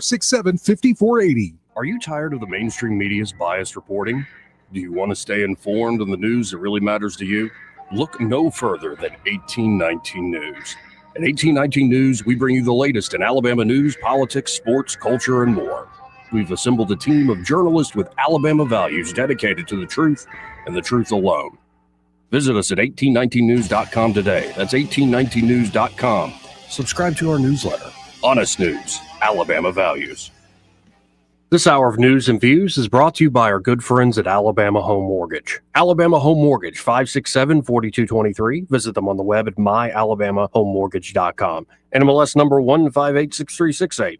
An equal housing lender. Come join the city of Prattville in celebrating our independence. Spend your 4th of July with the annual Downtown Parade at 9 a.m. Next, head over to Pratt Park for the Lions Club barbecue and the cardboard boat races at Pratt Pool. The fun continues with Rock the Lot with music by the Alex Walker Band and the food trucks in Academy Sports parking lot, 6:30 to 8:30. Wrap up with one of the area's largest fireworks displays, launched from Home Place Clock Tower at 8:30 p.m. For more information, visit prattvilleal.gov. This hour of news and views is brought to you by our good friends at Alabama Home Mortgage. Alabama Home Mortgage, 567-4223. Visit them on the web at myalabamahomemortgage.com.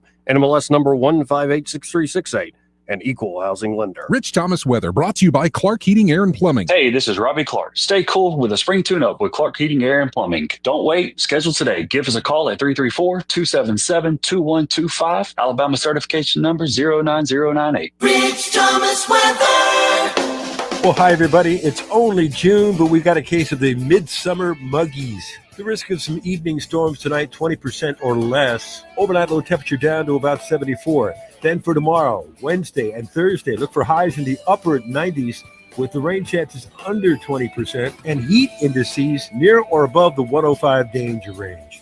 Not much change Friday, maybe some widely scattered storms. Stay hydrated. From the Blue Water Weather Center, this is Rich Thomas. Budget Floors and More is your low-price leader for everything you need for flooring and DIY flooring installation supplies. For the best prices on luxury vinyl plank, carpet, ceramic tile, flooring installation supplies, and more, shop Budget Floors and More. Hunter Lane across from Del Rey to Publix. The premier place the River Region turns to for news, weather, traffic, and opinion. News Talk 93.1 FM WACV.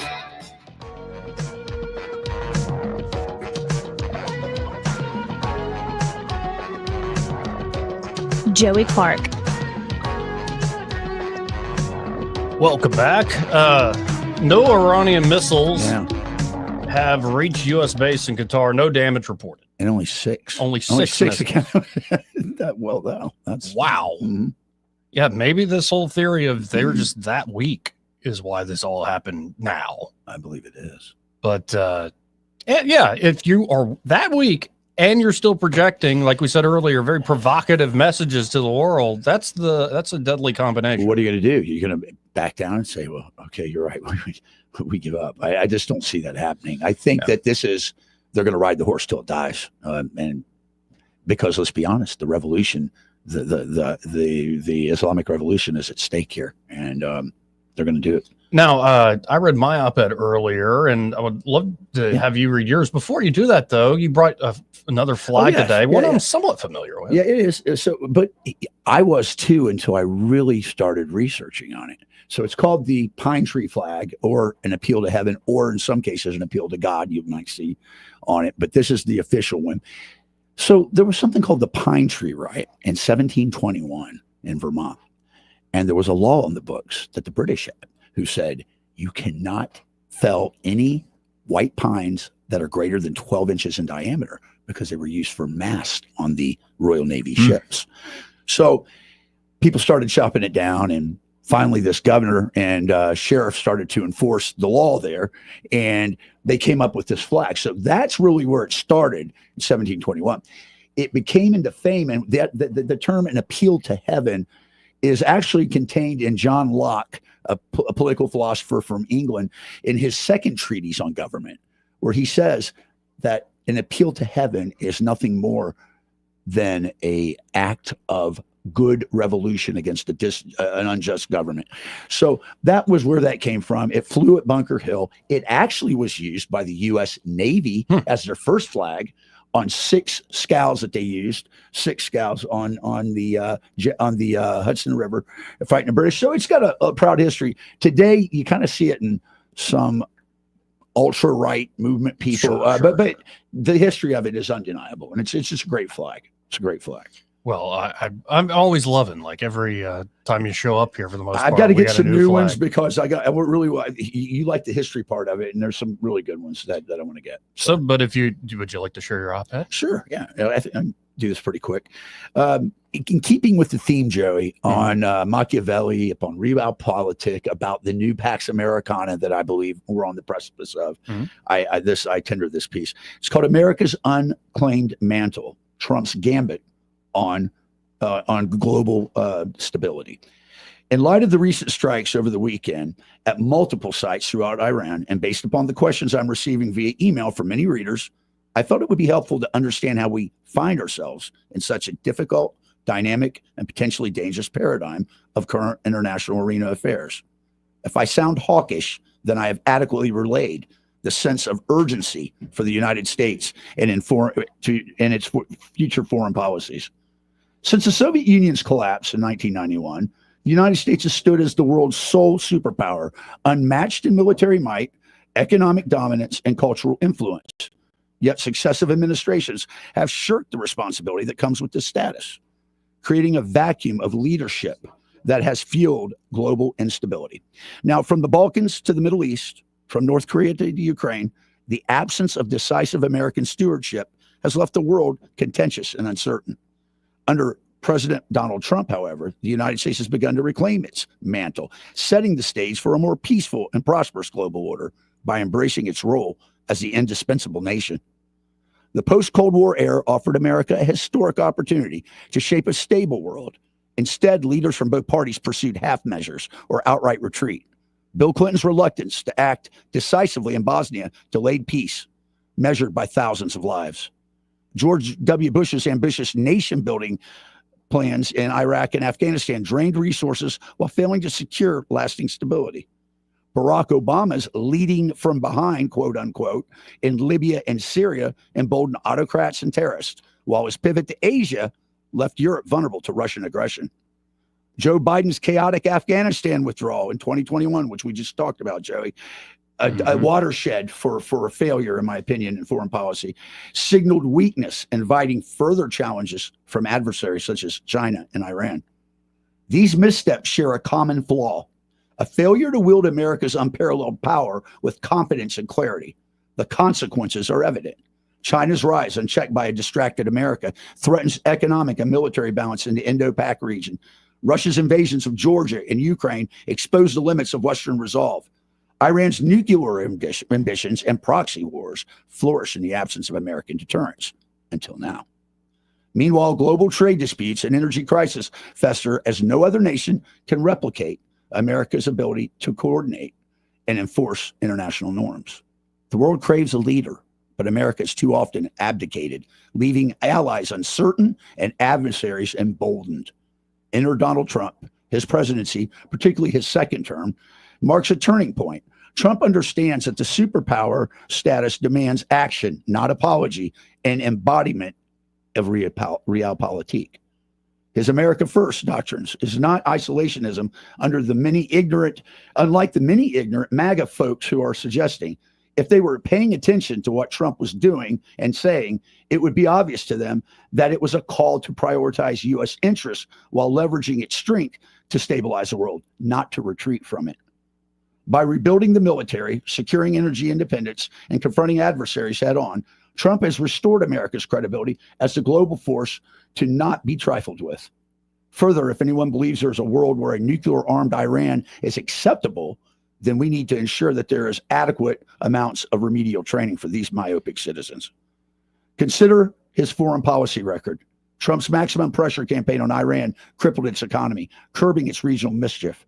His brokering of the Abraham Accords, which we talk about often, normalized relations between Israel and several Arab states, a diplomatic triumph that reshaped Middle Eastern alliances without even firing a shot. Its efficacy is evident even today during the most recent Israeli offensive against Iran. By walking away from the flawed Iran nuclear deal, the JCPOA, and imposing tariffs on China, Trump signaled that America would no longer tolerate unfair trade or security threats. His direct engagement with North Korea's Kim Jong-un, while unconventional, reduced tensions and opened channels for dialogue. These moves reflect a credible option and willingness to use America's power, be it diplomatic, economic, and military, to enforce order and advance peace. Trump's approach also addresses the economic underpinnings of global stability by prioritizing domestic manufacturing and energy production. He has strengthened America's economic leverage, reducing dependency on volatile regions. His trade policies, often criticized as protectionist, have forced nations like China and the EU to negotiate to fairer terms, fostering a more balanced global economy. A prosperous America, Trump recognizes, is the foundation of a prosperous world. Critics argue Trump's style is divisive, alienating allies, yet alliances thrive on strength and sentiment. NATO members increased defense spending under Trump's pressure. That's a victory. Bolstering collective security, all along with it. His blunt rhetoric reassured Eastern European nations wary of Russia, while his support for Taiwan and Japan deters Chinese aggression. Allies respect and follow a leader who leads, not one who placates. The world will be more peaceful when America fully embraces its superpower role. Trump's policies, rooted in strength, pragmatism, and national interests, point the way. By deterring adversaries, rewarding allies, and securing economic dominance, America can stabilize conflict zones, promote free trade, counter authoritarianism. A confident U.S. can mediate disputes from Ukraine to the South China Sea, preventing escalation. It can lead on energy innovation, reducing global reliance on unstable regimes. It can champion liberty, inspiring nations to reject tyranny. In closing, the alternative is grim, a world of competing powers, unchecked aggressions, and economic chaos. America's failure to lead since 1991 has created this monstrosity of uncertainty. Trump's vision corrects it. By owning its superpower status, America can forge a future where peace and prosperity prevail, not through endless wars or naive idealism, but through the resolute exercise of its unmatched military strength. The world awaits its leader. Under Trump, America is finally stepping up, and what treasures and wonders await our reinvigorated republic. Again, folks, Troy Carrico, and that will be available. Are we on the same day now? Yeah, we are. We're both on Tuesdays. I think we're rolling in on Tuesdays, yeah. Yeah, I think mine comes out and then yours rolls out. I did that because I felt like you were getting one up on me. When I was One of these days, we're both going to be trending at the same time. Oh, that one of these wonderful. days. Oh, we will. No, and your point about some folks that were in the MAGA movement that were a bit dopish about all this stuff. And, and again, I come from that libertarian world. I think I very much understand the point they make and how they think about a lot of this stuff. Sure. But I never thought Trump was going to ever go full Ron Paul. Like, that was never in the cards. Not even Rand Paul is going full Ron Paul. No. I always thought Trump was going to do, I'd put, you laid out a lot of the detail there, but a realist retrenchment, like realist resetting of the board.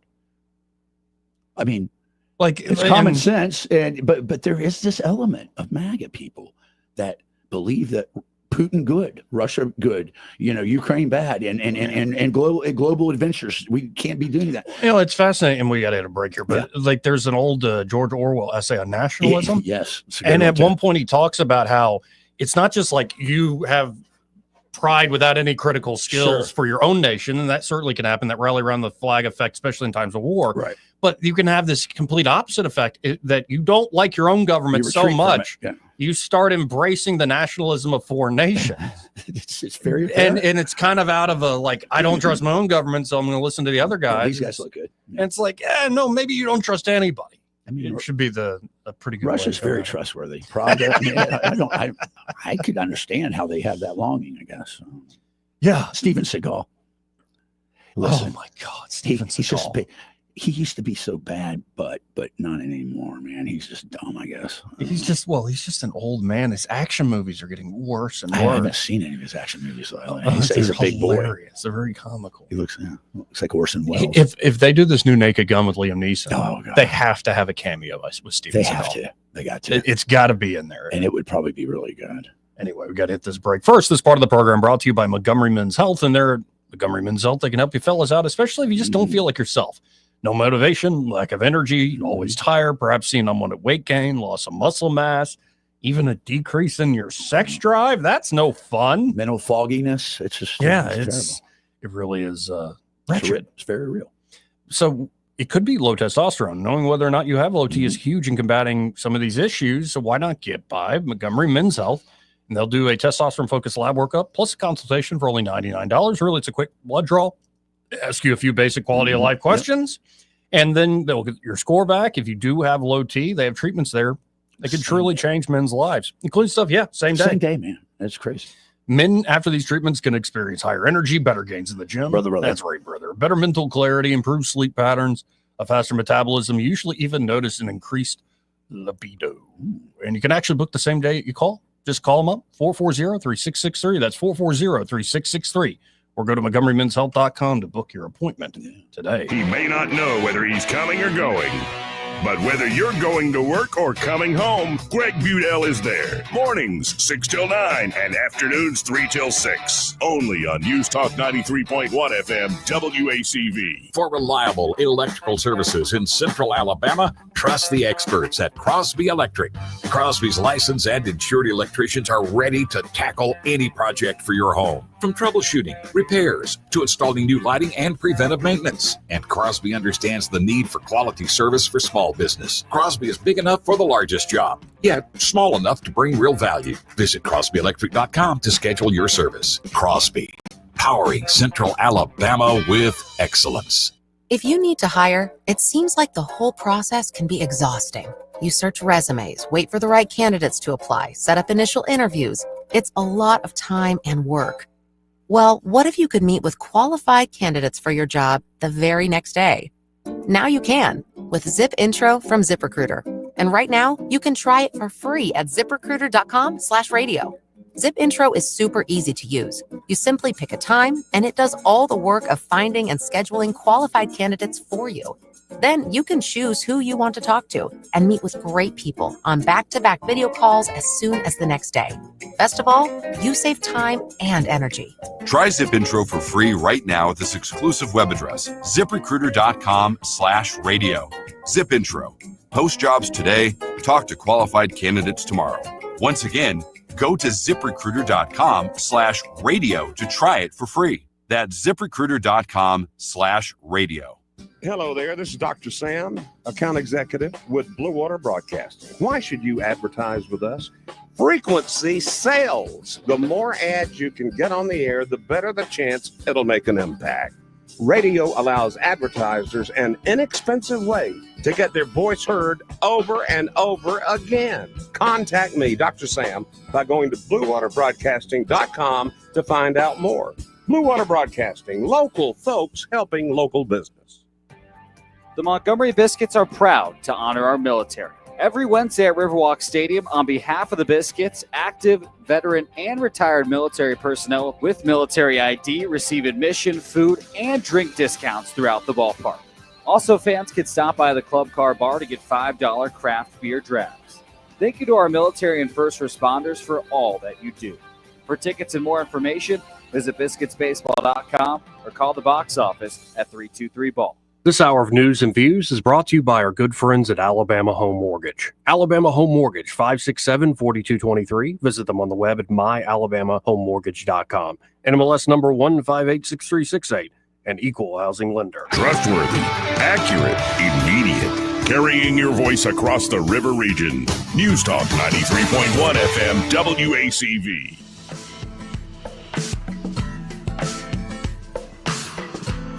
Joey Clark. Welcome back. Let's go right to the phones and talk to Michael Cohen from Cohen's Electronics and Appliances. Hey, Michael, how you doing today? I'm doing wonderful. How are y'all? Oh, life is good here in the studio. And I mean, we've been watching the news and it looks like no missiles have actually, there are only 6 of them, and none of them have actually hit targets. They've all been intercepted. So welcome to war. That's to Qatar? Yeah. Okay. Yeah, luckily, U.S. Pentagon reporting no American casualties. I don't think anything's even hit the ground. So maybe this was just some wimpy act to show their people that they responded. that, or they're just that weak at this point. And Israel, it's like folks, as soon as the United States struck over the weekend, folks forgot Israel's going to continue to pound the crap out of them with control over the skies, which has continued today. So we're just watching it all unfold. Now, what if I really wanted to get nuts and like get an even bigger TV? I got the 85-incher, but if I really want to watch like multiple channels at once, I probably need like, what's the biggest you got over there now? 98 is the biggest I have. You need one of those. You need one of those. Yeah. And it's just like, you think how much bigger could it get? Oh, it looks better. Even more screen. You can get a lot done with even more screen. And most big dogs that are in radio have a radio. That's what Michael. You're right. He needs to step up. He needs to step his game up and go to Cohen's. Well, I shoot for being more about average, but that's what she said. You know exactly where I was going. Thank you, sir. So if somebody goes in and purchases like a big item like that, I'm sure some people wonder, how do I get it in my car? Or if I get a washer dryer unit, how do y'all deliver, set all this stuff up for folks? And what we found out is probably one of the most important things to set up a television or even a washer and dryer is the installation of it. When I had a lady in here today from Prattville, she and her husband looking for a TV, they want a school on the different technologies and everything. And we kind of circumvented the school to figure out what was going to be best for them. But, we told them all the stuff, but she's like, well, I mean, it's just getting it on the network, right? Is it hard? I said, well, it's not hard for my guy, but it might be hard for you. And the husband got it. The wife was thinking that, they could just plug it up and put it on the network and put in Netflix password and they're in business. But there's so many little things that Michael Jacks does that nobody knows what he's doing or why he's doing them, but it makes everything run more in flow and not be so difficult to operate. And I think that's the best part. And whether it's washers and dryers, getting them level, so that they don't bounce and jump all over the floor because they're not level when they go into a spin cycle. Those are the things that as much as on my side of the store, as much as I want to brag about how great Sony and Samsung are for TVs, the best thing I'm selling you is my installer, because he's the one that makes it work great, makes it easy to operate, it can handle all the little hiccups that come along. I hear him all the time. He's got to call Spectrum because somebody's internet's flaking out. And, Spectrum just wants to sit back in their ivory tower and say, well, it looks good on our end. Well, but it's not good here. Come on, guys. Is it really cable companies? My customers have the problem. Well, folks, if you're looking for not only great products, but this expertise and service, get by Cohen's today. You can always shop from home at thinkcohens.com, but you got to stop by. See them in person. 2515 Eastern Boulevard here in Montgomery, open 9 to 6 Monday through Friday, 9 to 4 on Saturdays. And find Michael and be sure to say, hey, I heard you on that radio show with that Joey fella. That Joey guy. Y'all come see us. We're here Monday through Friday, 9 to 6, 9 to 4 on Saturdays. You can check us out at thinkcohens.com.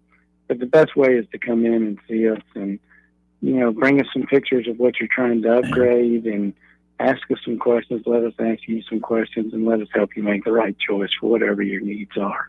Michael, I just have to tell you something. I came and stopped my day on Friday because you called him Solo. You said Joey Solo. And I said, that's not a good call sign for him. I got to go help him out on Friday after that. He showed up I for just the want next you to hour. know I did that for because you tossed that around. You bandied that term. And I thought, is that how we want people to think of Joey Solo? Like a cup or by Yeah, himself? it's pretty accurate on many levels. Well, that's okay. Well, yeah, but it was really more of a. I know. I'm thing just for- kidding you, Michael. I'm just kidding you, Michael. It was funny. But if he is really solo, I'm sure around Carmichael Road he can pick up some friends. Michael, Yeah. Michael, he's They'll got work for food. Well, not only can I play the guitar, I'm pretty good at playing my own tambourine. That's I right. appreciate it, Michael. Bye, Michael. All right. Take care. We got to hit this top of the hour break. Final hour coming up. Broadcasting from the Riverside Chevrolet Master Control Center, this is WACV Cusana, News Talk 93.1 FM. When it's Chevy, it's Riverside. This is an SRN News special report. I'm Greg Clugston in Washington. A Defense Department official is confirming a missile attack from Iran on a U.S. military base in Qatar, but says no casualties have been reported. The official said that the Al Udeid Air Base was attacked by short-range and medium-range ballistic missiles, and that the Pentagon continues to monitor the situation. Iran acknowledged the missile attacks, saying the attack in Qatar matched the number of bombs dropped by the United States on its nuclear sites over the weekend. That was seen by some analysts as signaling its likely desire to de-escalate. The Ain al-Assad base housing U.S. troops in western Iraq was also targeted today, but Iran did not claim credit for that attack, which could have been carried out by militias. This has been an SRN News special report. I'm Greg Clugston in Washington. Just hearing the word IRS can make people break out in a cold sweat. No one wants to deal with the IRS, and now you don't have to. The good news is Legal Tax Defense has been successfully negotiating with the IRS for more than 15 years. It doesn't matter how much you owe, whether it's $5,000 or $5 million. You deserve the best in the business on your side, and that is Legal Tax Defense. Even if you're working with someone else and just want a second opinion, there is no cost or obligation to call. They can prevent levies, liens, wage garnishments, even file back tax returns. And the best news about Legal Tax Defense is they won't take your case unless they know they will reduce or eliminate your tax debt. Call Legal Tax Defense right now for a free, no-risk consultation. 800-292-7875. 800-292-7875. You have nothing to lose, but everything to gain. 800-292-7875. The Rich Thomas Weather Network, brought to you by Alabama Wholesale Lumber. Alabama Wholesale Lumber, serving the river region with the best quality building materials for decades. Contractor to do-it-yourselfer. Call Alabama Wholesale Lumber. Rich Thomas weather. Well, hi, everybody. It's only June, but we got a case of the midsummer muggies. The risk of some evening storms tonight, 20% or less. Overnight low temperature down to about 74. Then for tomorrow, Wednesday and Thursday, look for highs in the upper 90s with the rain chances under 20% and heat indices near or above the 105 danger range. Not much change Friday, maybe some widely scattered storms. Stay hydrated. From the Blue Water Weather Center, this is Rich Thomas. Hey, this is Jody Pangle with Peaches and Clean. Have you gone with luxury vinyl tile and luxury vinyl planking in your home? Peaches and Clean cleans luxury vinyl tile and planking. Give us a call. We'd love to come look at it and get you an estimate or quote for your cleaning. Check us out at peachesandclean.com. 1819 News. Alabama Attorney General Steve Marshall is hoping that more states will adopt state laws that are similar to the VCAP law here in Alabama, which bans transgender surgeries or hormone treatments for minors. Marshall spoke on Newsmax about the recent legal victory for Alabama and the state of Tennessee, which came about last week when the U.S. Supreme Court ruled to uphold state laws regarding the transgender issue with minors. This was a victory for kids and a victory for parents who need informed consent in making decisions about dealing with children that have gender dysphoria. Look, kudos to General Scarmitti in Tennessee with their team and the case that they presented to the United States Supreme Court. But in Alabama, we were able to lift the effort by really digging into the true facts and demonstrated that this was a medical, legal, and ethical fraud that we haven't seen in a long time relating to patient care. And so we were pleased for the 27 states that have acted responsibly to be able to protect kids, and we hope that other states will follow and do the same. I'll be back with more Alabama stories after this. Did you know that 70% of people experience a potentially traumatic event in their lifetime, and that 6 out of every 100 adults face PTSD every day? Help us bring hope to these survivors by signing up for your Alabama Distinctive PTSD Awareness license plate today. The great thing is you can sign up no matter when your current plate renews, and the first year is complimentary. All you need is your VIN number on hand. Drive awareness, drive hope, and customize your plate today at atease.org. A boy is now within the Strickland Youth Center in Mobile after leading police on a chase in a stolen vehicle. That chase occurred on Dauphin Island Parkway when the driver of the car refused to stop for police. The chase ended with the vehicle leaving the road and hitting a home. Police then discovered that the boy was driving a car that was reported stolen in early June. I'm Andrea Tice. For more news affecting Alabamians, go to 1819news.com. And while you're there, subscribe to the daily newsletter. This hour of News and Views is brought to you by our good friends at Cole Plumbing, 279-8919. Cole Plumbing is number 1 in the number 2 business. You don't have to dig a hole. They have proprietary pipelining technology. Ask them about their tankless water heaters. Remember, when you have trouble with your bowl, call on Cole. The views and opinions of the following program are solely those of the host and other contributors. These do not necessarily represent those of Liberty Acquisitions 825, Blue Water Broadcasting, its management, staff, or any advertisers.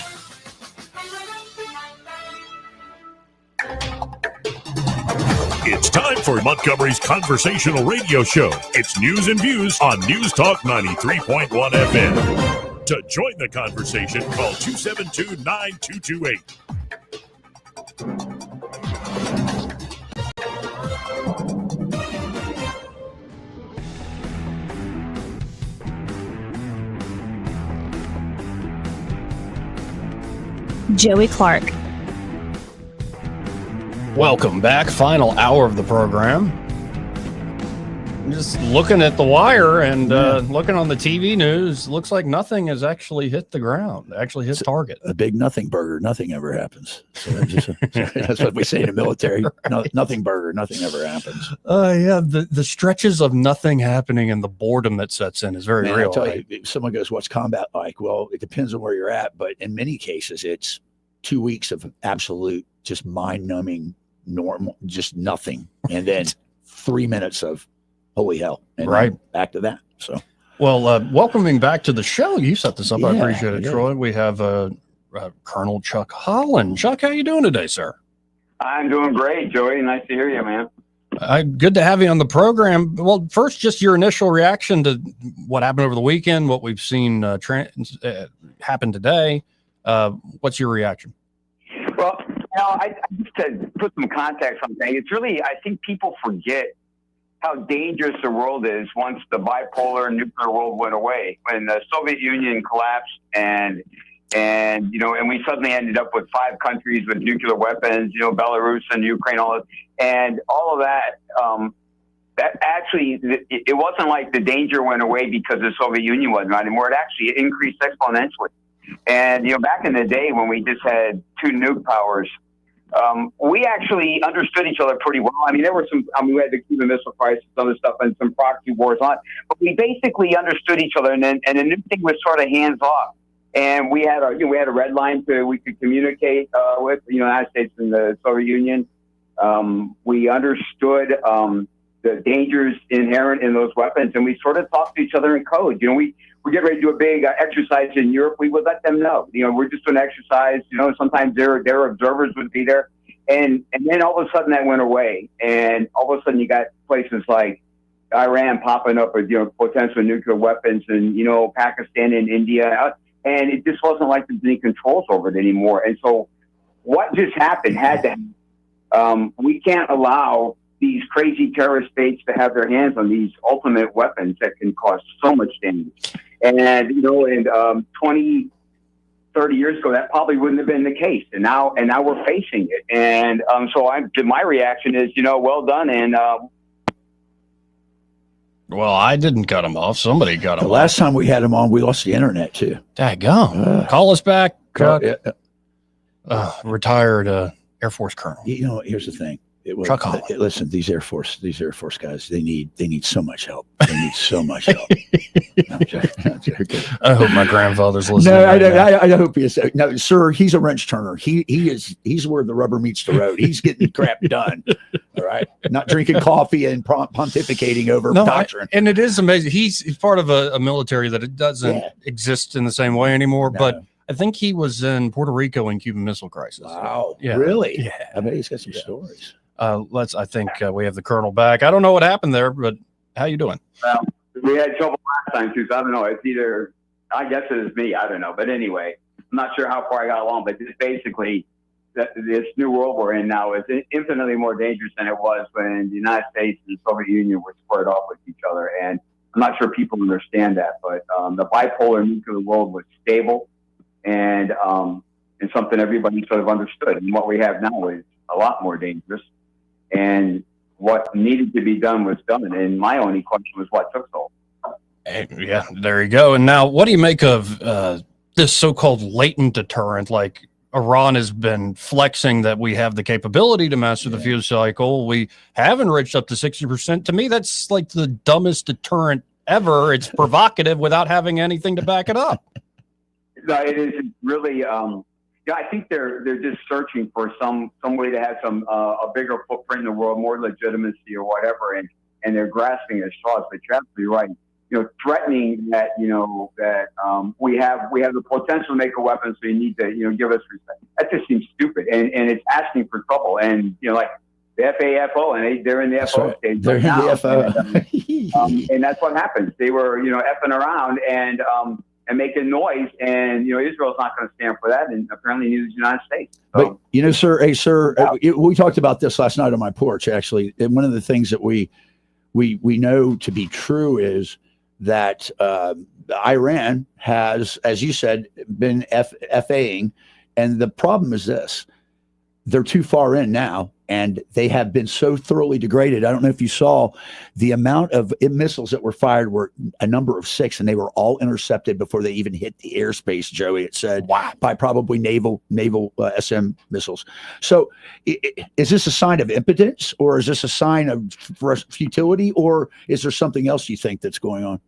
I think what it is stupid belligerence and stubbornness, and they've started down this road, and they can't turn back because of their country, the base, I guess, that supports them, the support they're trying to garner in the middle, whatever. They've gotten too far gone, and now they can't turn around because they're just being belligerent and stupid, and they're gonna pay a price for it. And the idea of stepping back and having some sort of negotiated thing with Israel and the United States is just not in their lexicon. They can't do it, and so they're not going to. And would we even want to negotiate with them, honestly? Because it's proven nothing. I don't know why we would. I mean, I wouldn't trust that country any further than I could throw it uphill on a day with the wind in my face. And so why would we want to? I don't know, but I get the effort by Trump to be a peacemaker and try to find a way to do this without more deaths. I get that, but I think that's also a foolhardy effort too.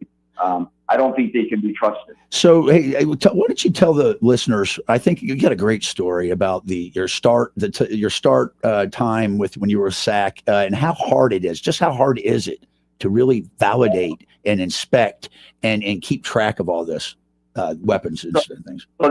So I got involved in the attempt at a START II treaty about the time that George Bush Herbert Walker Bush had just gotten defeated by Bill Clinton. And so in that January before the inauguration, he was trying to get a treaty signed, kind of a legacy thing. And the Pentagon sent a team over to work with the negotiators in Geneva. And so we at STRACOM got tasked to send a couple of guys to the Pentagon to provide backup. So I was one of the few that went to the Pentagon. And what it turned out, the most interesting thing about all that was we kind of came to a pretty close agreement on numbers about how many, SLBMs we want, how many ICBMs, how many bombers, all that stuff. The biggest thing was the verification machine. How are we going to verify? We kind of looking with wary eyes at each other, and do we really trust that, you're going to do this? And, ultimately, a treaty START II never really got going, but We ultimately had an open skies treaty where we were allowing their inspectors to fly around our country and look at stuff. We were doing the same thing, but that was the hardest part, was getting a level of trust where we could negotiate a system where we could actually go and put eyeballs on their destruction of weapon systems. They could do the same for us. And but eventually we kind of got around to it. And I remember going out to watch the United States blow up an ICBM site down in Missouri, a silo. And I went to Davis Monthan Air Force Base down in Tucson and watched them chop the B-52 up, which was very sad to me. But so we actually had a thing where we would chop the wings off the airplane, the nose and the tail, and then we'd leave it out, and they had to pull the wings back to parallel the fuselage after they got chopped off. And then they had to leave it out there for like 60 days so the Soviets could get a satellite imagery and mark that tail number off. So we actually got to where we could do that. But like I said, we had this kind of interesting, it wasn't friendly, but it's sort of an interesting cooperative relationship with the Soviet Union over nuclear weapons for much of the time that I was pulling alert and all that. I mean, they were still the evil empire, according to Reagan. They're still the bad guys. We're still worried about them. But at the same time, we sort of had an uneasy understanding where, we're not going to do something stupid and you guys don't do that either. And they're feeling the same way. And so we sort of coexisted. You cannot say that about the people running countries like Iran and North Korea. And, these people they're not, there's just no way to get in their shoes and understand their view of the world and their thinking. And it's just a different time now when those people weren't as prolific with weapons. There was no Iranian bomb. There was no North Korean bomb back in the day, and things were better, safer. Well, and you're right, especially about as we enter in, say, a more multipolar world. And early in Trump's this term, it seems like classic Trump that he's going to go big and bold and upsell something. His idea was, not only am I going to try to stop this war between Russia and Ukraine eventually, but that would be a pathway to start denuclearization and new treaties with the Russians. But you would also need to bring in the Chinese. But do you think something like that, if you actually end, say, the hot wars, is plausible, is doable, especially with the outbreak of, say, newer technologies and things that definitely need to be accounted for now? Yeah, I think so. I mean, anything's possible, right? Well, part of the deal, like with the Chinese, their economy is in the crapper, and nuclear weapons are expensive to maintain. Submarines and keeping the weapons up to speed, building new ones, training people. So I think, just from an economic point of view, they might be interested in limiting, having some sort of, upper end limit on what they're going to have for weapons, enough to deter, but, maybe not be totally offensive. And we've steadily brought our weapon numbers down with the Soviet Union in spite of a No Start 2 treaty. So, I think there's some effort in that area. But I think, anything is possible. But, we got to get the rogue states under control first, and that's a tall order, I think. North Korea, I mean, seriously, who even can talk to them about stopping their nuclear program and why they want to? I don't know. I mean, we've tried offering them oil and food and all that, and nothing has worked. So he'd rather have nukes and let his people starve. Well, that's a hard person to negotiate with. Well, and I suspect too, he worries that if he makes any move towards peace and changing things, that he ends up dead. That it's sort of that dictator's dilemma there. Yeah, well, that is a problem, and it's the same problem I think the Ayatollah is facing right now. And I mean, he's got to be looking out his window every waking moment, thinking, it's inbound. That in North Korea, I think he's living on a knife edge. And but they got nukes, and then you got Pakistan and India just squaring off recently. It's an uncertain world. It's an insane, unstable world, and there's nukes in the mix, which is not good for humanity. Hey, sir, one of the things that Joey and I were talking earlier, and we kind of touched on it last night, is that if you notice, the IRGC is the one that's been targeted. They've been leaving the traditional Iranian military intact for the most part. And that, to me, indicates the potentiality that they're leaving it there in case they could be able to revolt. And I think we talked about this. They have air supremacy. So if you do have a rebellion, Joey, they can't be, the government forces can't be doing air support in support of their forces under the attack. It's going to be mano a mano, and that really is ripe for overthrow and for revolution. Yeah, it's interesting. The IRGC, they've probably got all the guns, but they're grossly outnumbered by angry people that are tired of 40 years of wearing your burqa or getting your left hand cut off. That kind of, black crap market for women. Yeah, or just getting hung because you had the audacity to walk on the street without your headdress, whatever. So I think so it's a very interesting problem where you got kind of, people at, the Fort Apache surrounded by the angry mobs. And generally, in past history, often the angry mobs end up winning, from the French Revolution forward. And I think they got to be completely worried. And by the way, they're lacking a whole lot of their leaders, and we were talking last week about, if there's a sleeper cell in the United States or a couple of them, who's going to tell them to start? Because everybody that would normally tell them to get going and start attacking Americans is over there dead. So, I'm just kind of exaggerating a little bit, but it's a problem. They've lost their leadership. They're grossly outnumbered. And they're surrounded by a lot of angry people let's hope, but many angry people that are looking for a chance to start a new day over there. We'll see. It's going to be an interesting couple of weeks, months, maybe. I don't know. We'll see. So let me share something with you. He secretly wishes that he was able to drop those bombs, he said last night. Because I said the B-52 is a surge. He goes, darn it. I wanted to do it, but I told him. When I saw you doing that mission, my first thought was, okay, I know exactly what those guys are doing. They're up there at night, they're refueling, they're getting ready to go in. They've been planning this for weeks. Yep. They're primed, ready to go. They got their fangs out. They're ready to go, get the job done. And I thought, if I was about 20 years younger or maybe 30 years younger these days, that would have been high on my list to be on that crowd. And there's a lot of guys in the Air Force thinking the same thing. So let me tell you this, sir, and I'm going to go ahead and sing your praises. He carried you. What are you talking about? You were carrying around live crowd pleaser nuclears in your B-52. You had a mission set over your. With them. I sat alert with them, and we had. Back in the day when we were pulling alert, I was pulling 100 days alert a year. Every 3 weeks, we went on alert. This is back in the late 70s, early 80s, and the thing they told us when we went through B-52 school is that a nuclear-loaded B-52 had more explosive power in one airplane than all the bombs and all the weapons ever used in warfare throughout the history of mankind, including the 2 nukes on Japan. It was in one. That's amazing. Wow.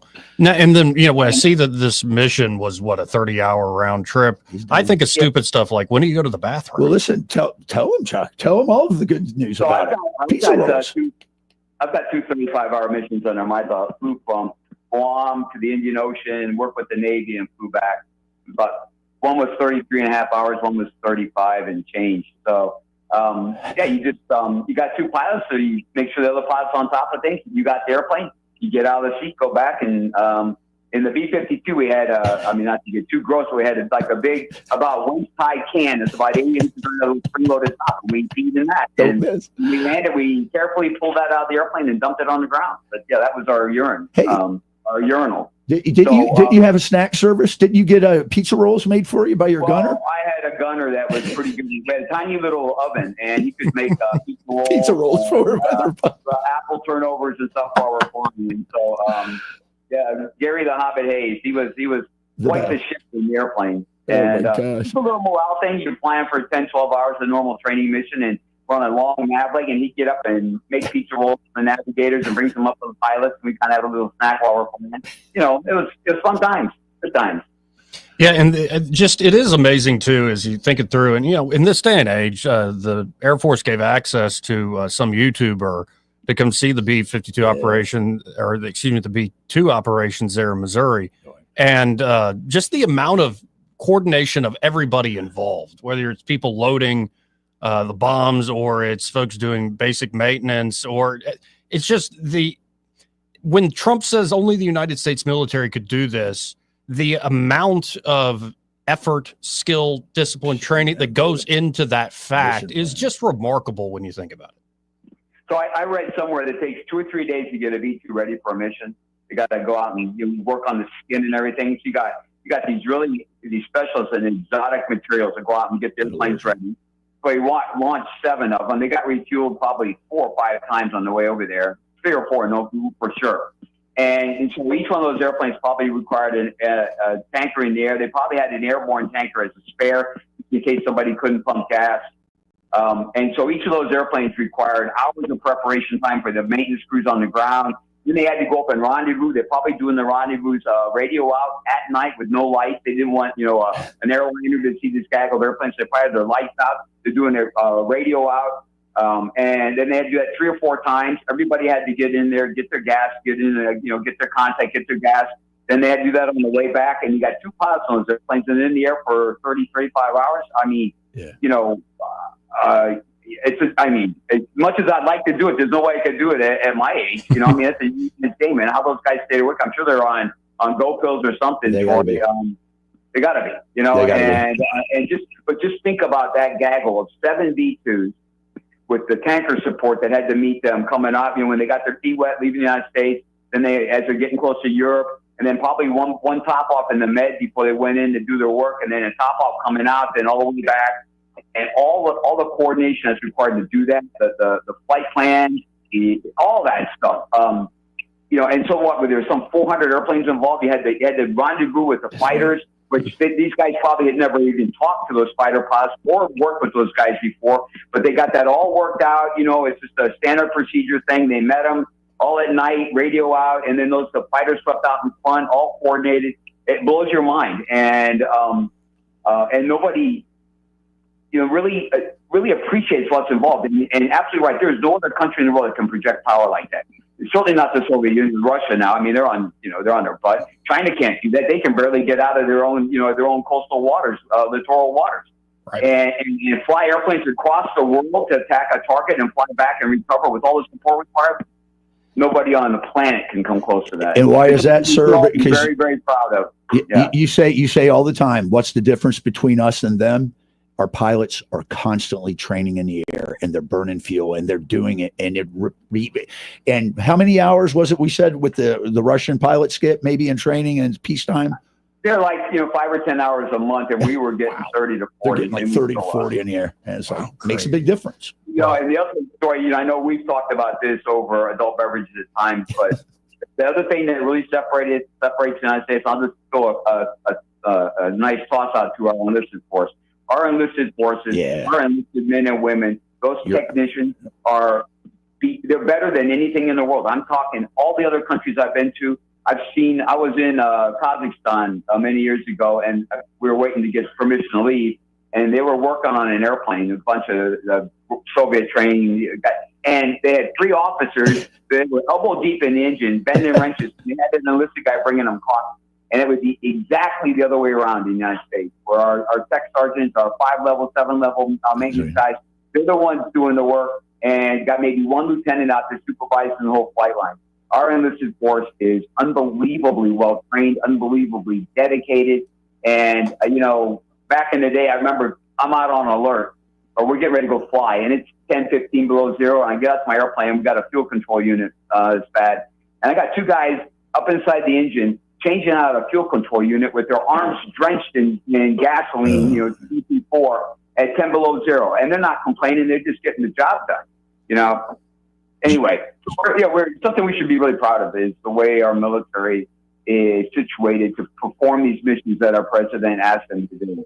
Joey, that's why your grandfather was so important to that mission. It's the technicians that get the plane maintained and ready. Well, and it's so much fun for me because the man's 88. He'll be 89 here soon in a month or 2. And, we can't remember what you did yesterday or whatever. But when I bring up, say, the SR-71 or bring up working over there in Omaha with the Minutemen, he remembers all this stuff. And it's that's cool. It puts something a little extra special to it, and you're proud is the word, sir. And I gotta run. I gotta hit this break, but I always appreciate your time, Colonel. Well, I'm happy to do it, man, and maybe we'll get some other interesting topics in the future. Yep. Yes, sir. Thank you, sir. Thanks, sir. All right, see you guys. Bye. And that's retired Colonel Chuck Holland. Always great having him on. Thank you for that. That's a good idea. He's fun. He's done so much. So yeah. Well, we do have to hit this break first, though.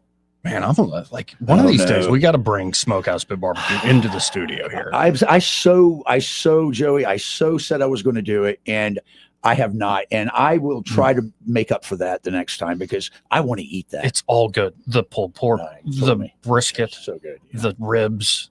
You can get, smoked chicken, sampler, whatever. Oh yeah, like you can't make a choice. Just get it all. And then of course their sides, their fixings, their trimmings. Man, that stuff is so good. Like fried okra, I'm all over it. And since I come in early before noon, I wonder if I could catch that breakfast that they have there too. Yeah, and get by there early because what I was corrected. Chris over there who makes everything, runs the pits. Yeah.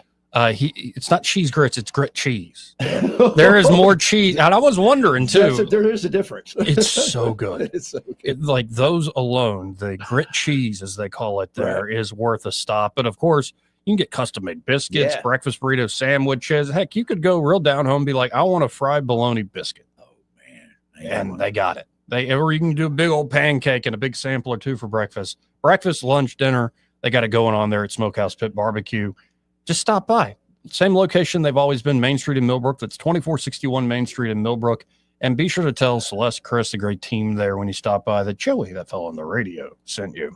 Want to carry News Talk in your pocket? Download the News Talk 93.1 app from the App Store. Available on iPhone and Android. Never miss a moment. Download now. Since 1966, Alabama Sheriff's Youth Ranches has been more than just a place to stay. It's been a place to belong. For children facing hardships through no fault of their own, our ranches provide more than shelter. We offer a warm home, a loving family, and a future filled with hope. With open arms, we welcome these young hearts, giving them the love, structure, and guidance they need to heal, grow, and thrive in a warm Christian environment. Together, we can give Alabama's children the chance they deserve, a chance to dream, to succeed, and to feel truly cherished. Every donation stays within Alabama, directly impacting the lives of the children who need it most. Join us in making a difference. Visit alabamasheriffsyouthranches.org. Follow us on Facebook and Instagram, and download our app from your app store. We'd be honored to have you as a part of our mission to lift up Alabama's youth. And remember this, it's easier to build boys and girls than to repair men and women. This is David Ernest from the Health and Wealth Show. We like to cut up and have fun, maybe poke a little fun at some politicians, but we don't take ourselves too seriously. One thing we do take seriously is your personal finances and your plans for retirement. You can tell by listening, we're a little different. Yeah, we like to have a good time on the radio, but we're dead serious about your financial future and helping you achieve your goals. At Ernest Financial, we're committed to giving you the attention you need. We don't treat you like a number. You're way more important to us. At Ernest Financial, it's about helping you today and preparing you for tomorrow. People call us who are on the verge of retirement, and they know they need a plan for the future. No matter where you are in life, Ernest Financial will help guide your every step towards retirement. Give us a call and let us show you what our individual customer attention can do for your future. Concerned about your retirement? Call David Ernest toll-free at 833-596-7233. That's 833-596-SAFE. Hi there, I'm Kim Williams with Alabama Home Mortgage. For many years, my team and I have worked diligently to provide our veterans with top-notch service, as it is our honor to serve those who have served us in the armed forces. Madeline and I are certified veteran lending specialists. Nationwide, there are over 22 million veterans that qualify to purchase a home through the VA loan program. Yet less than 2 million of them currently have a VA home loan. Many lenders do not keep up with the ever-changing guidelines and benefits of the VA loan program. They are intimidated by the program, resulting in many veterans not obtaining VA loans. This is unacceptable. The VA home loan program offers service members and veterans with 100% financing. You've already paid your down payment. If you are currently serving or have honorably discharged, we would love an opportunity to discuss how the VA program can serve you. Give Alabama Home Mortgage a call at 567-4223 or visit us online at myalabamahomemortgage.com to complete an application on your time. Thank you for your service. NMLS 1586-36A, Equal Housing Lender. For too long, Alabama's statewide news companies have shamed us for our conservative Christian values. Alabama deserves a news company that cherishes our culture, a company that isn't bought and paid for by the powers that be. 1819 News is that company. Run by Alabamians for Alabamians, 1819 News celebrates what is good and beautiful about our state while exposing those who work against our values in secret. Just go to 1819news.com to learn more. Subscribe to our newsletter. That's 1819news.com. Hi, this is Bo Goodson from the Goodson Group with your Real Estate Minute. Recently, I met with 3 different owners of homes who had the same problem.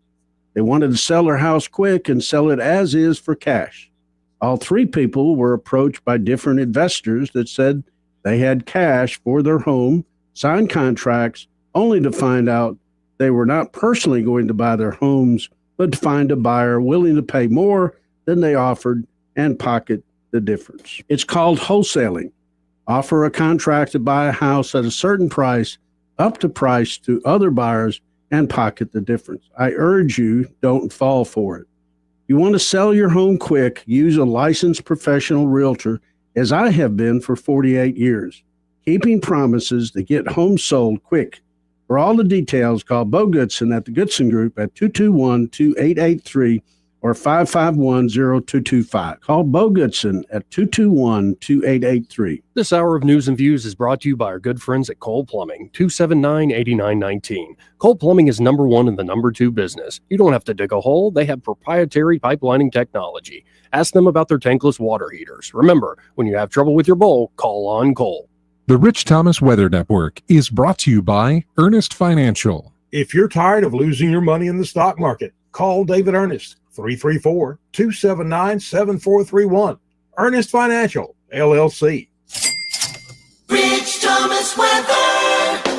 Well, hi, everybody. It's only June, but we've got a case of the midsummer muggies.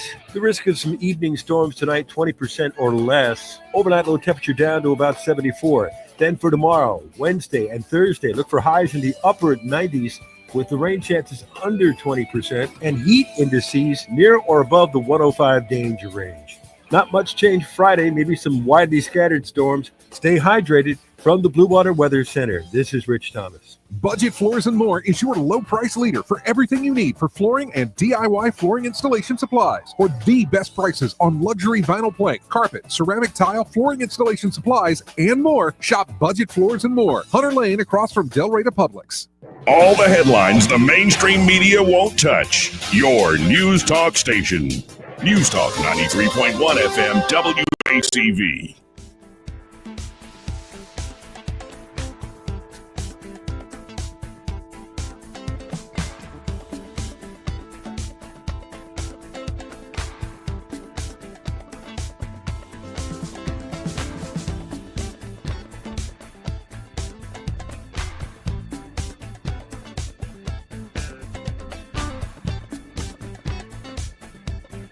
Joey Clark. Welcome back. Let's go to the phone. See, this is on line 1. You're on the air. Who's this? Joey, it's Jason. Hey, Jason, how you doing?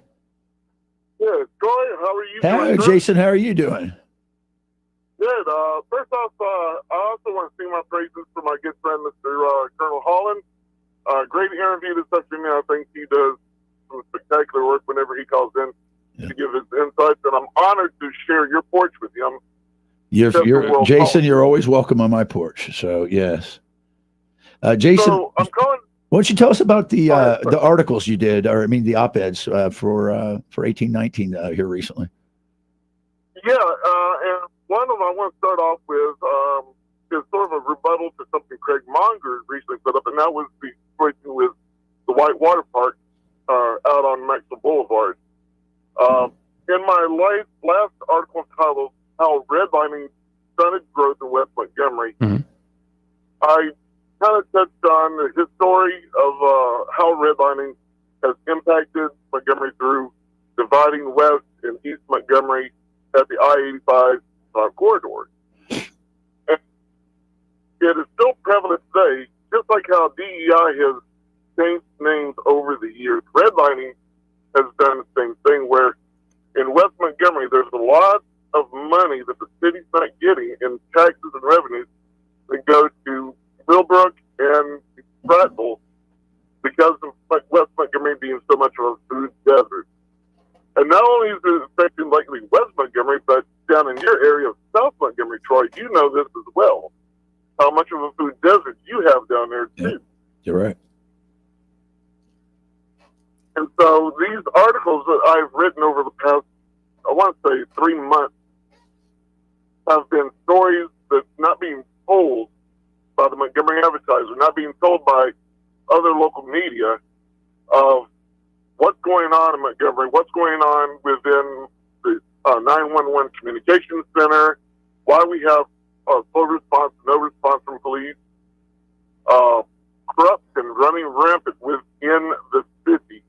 I'm getting a lot of correspondence and meeting with a lot of citizens on a daily basis around town and seeing firsthand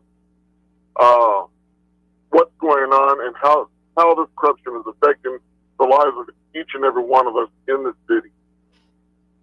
Well, absolutely. No, and I've appreciated your last few you've put out, and I don't know, when I'm kind of tired of talking about the Whitewater Park. Like every time it's brought up, I get folks who hate it, and then I get folks who like, are big boosters of it and want to talk about it. I'm like, it's like, y'all want to go, but we'll see. I think it's very aspirational that it's going to say bring back that part of town, even especially because of that legacy of redlining as you laid out.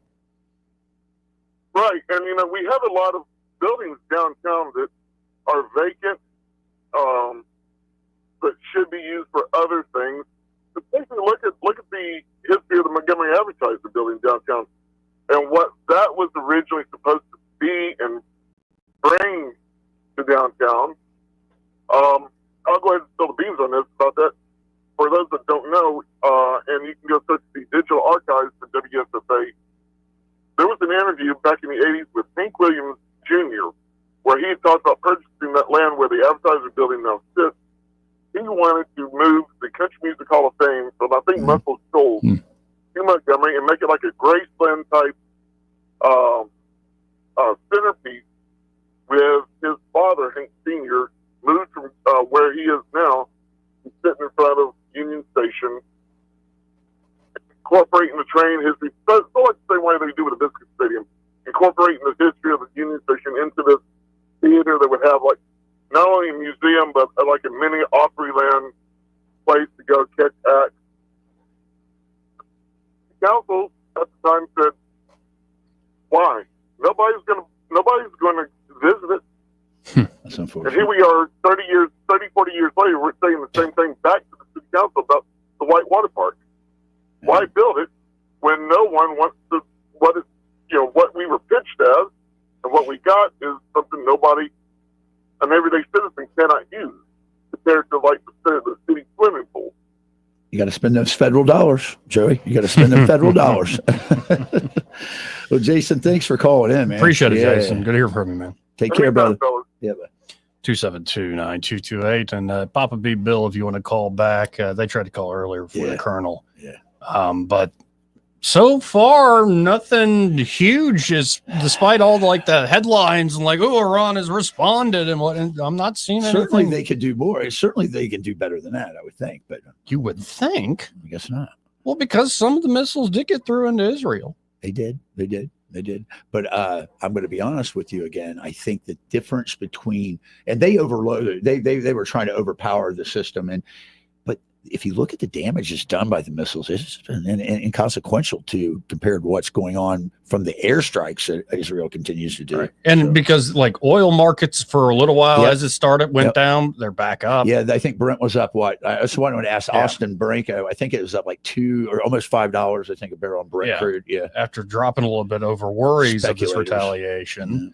And again, Tesla stock pops up 11% at least a little while ago, wherever it is now. But this is on the successful Robotaxi launch, and man, it's impressive. And the idea too that these aren't these tricked out cars like Waymos. No. This is a car you can buy for $40 grand. And the model is going to be, you can just sign up your car to be one of these automated Robotaxis, and you can they're not, and most of the money is going to go to you. That's amazing. The operating fee, that's going to be a small operating fee that goes to Tesla, but most of the money would go to the owner of the vehicle running. Think about the economic stimulation that we could do with all these little fleets coming up here and there. And Joe's six pack owning 4 of them in town and all that. I think it's great. And I think Montgomery's a perfect market. Now I know the mayor has looked at Waymo because Waymo picked Atlanta and like, why don't you do another mid-sized city in the South? But if Tesla's proving this correctly, Montgomery would be a perfect place for this. They're the industry. And actually, a memo just came out, I believe, from the Waymo guys saying we were wrong. Yeah. Tesla's way ahead. They're of way us. ahead of us. This reinforced learning they've done with their AI. Yeah. And now folks are saying, watch out for Tesla even more because they've figured out the self-driving cars. They are now the leader, the assumed leader when it comes to the humanoid robots or any robots that might be helping around the house. You know, in keeping with that theme, I saw an article today and I did not get to read it yet. I was on the way in. I came up on my feeds that Apple has basically said, we're going to have to get outside help for AI. We're not where we need to be. And you think about these, tech giants, some of them, it's just amazing. It's a brave new world. It's a brave new world out there technologically. Well, I mean, and if you're Apple, I mean, you got plenty of money, but that can kind of be a problem because, and also if you're Google, now Google's AI is not bad. That's the one my grandfather uses. That's what old people. You know, have you noticed there's this demarcation point between people making fun of Chat PGTers and then Grokkers. I'd like to say I'm a Grok enthusiast. Oh, I'm with Grok. I like the unhinged guy. I just tell me a Bible. Tell me a story from the Bible. Okay, I was like, I love it. My wife gets fed up when she gets turn that guy off. I said, tell me about Troy Carrico. He's dropping truth bombs on 1819 like a blah blah blah. Let's go to line 1. You're on there. Who's this? Hey JoJo, it's Woody. Hey Woody, how you doing?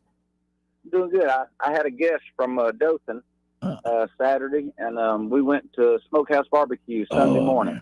Oh, how was it? Oh man, I'm a grit connoisseur, and they were awesome. Yeah. And, but yeah, I just want to let you know, Pest Pro is great, and so is Smokehouse. But what was funny about it was they gave me a small bowl of those grits, and I got a couple of eggs. And anyway, I said, I need some more of those grits. She brought me another small bowl. I couldn't eat them, so I got them to go. But no, it's awesome. I love sending folks there. I'm so glad you went because, like, I ain't lying. Those grits are amazing. Yeah, I told the waitress, and I guess he was the guy that seats you. I told him about you, and I told him that's the reason I was here. So I was tooting your horn for you. Okay. Woody is a perfect listener. He's like, I'm patroning multiple of your. And I love it. I love it when Troy's on the show too. Well, Woody, you're awesome, and we appreciate it. Yeah. All right. Well, y'all be careful. Thanks for everything. Appreciate it, Woody. And a real quick shout, I just remembered as I'm going over to the grocery store, somebody, like some dude, like looks over and smiles at me, and I'm like, and as he's stalker. Well, no, as he's going by, he goes, "Are you Joey Clark?" And I'm like, "Yeah." And shook his hand for a second, but Wade, what's up? Thanks for listening so much, man. Hey, Wade. Appreciate it, Wade. Yeah, and that didn't happen too often, thank God. You didn't have a hat on and sunglasses or anything? No, but it was a good encounter. It was very, you're like, hey, man, I listen to you all the time. I'm like, thanks, man. There's a lot of great people out there. Right. I wonder, like, I would love to talk to your friend Lou about, like, listen, he's you hit a certain level, you get the crazy stories. He will tell you some stories where he's like, it's almost a curse when you get to a certain point. You know what I'm saying? But I don't think we need to worry about that right yet. But I think you could if you really wanted to try harder. 272-9228. We got to hit a break. We'll be right back. He may not know whether he's coming or going, but whether you're going to work or coming home, Greg Budell is there. Mornings 6 till 9 and afternoons 3 till 6. Only on News Talk 93.1 FM WACV. What's your biggest investment? More than likely, it's your home. So treat it that way when you hire a painting contractor. With PBS Painting, there are no gimmicks, no $99 specials. Just quality painting and someone who treats your home with the same respect that you do. At PBS Painting, we have been painting for years and look forward to many more years to come. With PBS Painting, the job gets prepped properly, whether it's cleaning, scraping, or priming. We always use quality products, which is a must for a quality paint job. So if you're looking for a painter that doesn't need upfront money and is on the job at all times, then please give me a call, Scott Bowers, and PBS Painting. 294-5122. That's PBS Painting. 294-5122. Look at some of our work on Facebook at PBS Painting Montgomery. Don't you love the feeling of coming home to a clean house? Let Southern Bell's Cleaning Service get your home in order. Families in the River region trust Southern Bell's because they know Callan and Jesse will show up on time and believe in cleaning the old-fashioned way. They bring all their own supplies and specialize in full-service, residential, commercial, vacant properties, and construction cleanup. Estimates are always free. Call Southern Bells today at 546-0715 or follow them on Facebook at Southern Bells Cleaning River Region. This is James Jones with Jones Drugs. We've got locations in Prattville, Millbrook, Greenville, and Montgomery, and soon to be Phoenix City. My dad told me once if I wanted the whole world to know anything, to tell my aunt. Well, I don't have my aunt here, but I've got the next best thing, Blue Water Broadcasting. They have helped us grow the Jones Drug family in this area for over 10 years. Thank you, Blue Water. Our advertisers are our biggest advocates. Call us to find out how radio can increase your bottom line. Blue Water Broadcasting. Local folks helping local business. This hour of news and views is brought to you by our good friends at Cole Plumbing, 279-8919. Cole Plumbing is number one in the number two business. You don't have to dig a hole. They have proprietary pipelining technology. Ask them about their tankless water heaters. Remember, when you have trouble with your bowl, call on Cole. We get Montgomery talking 24 hours a day. The River Region's most trusted voice. News Talk 93.1 FM WACV.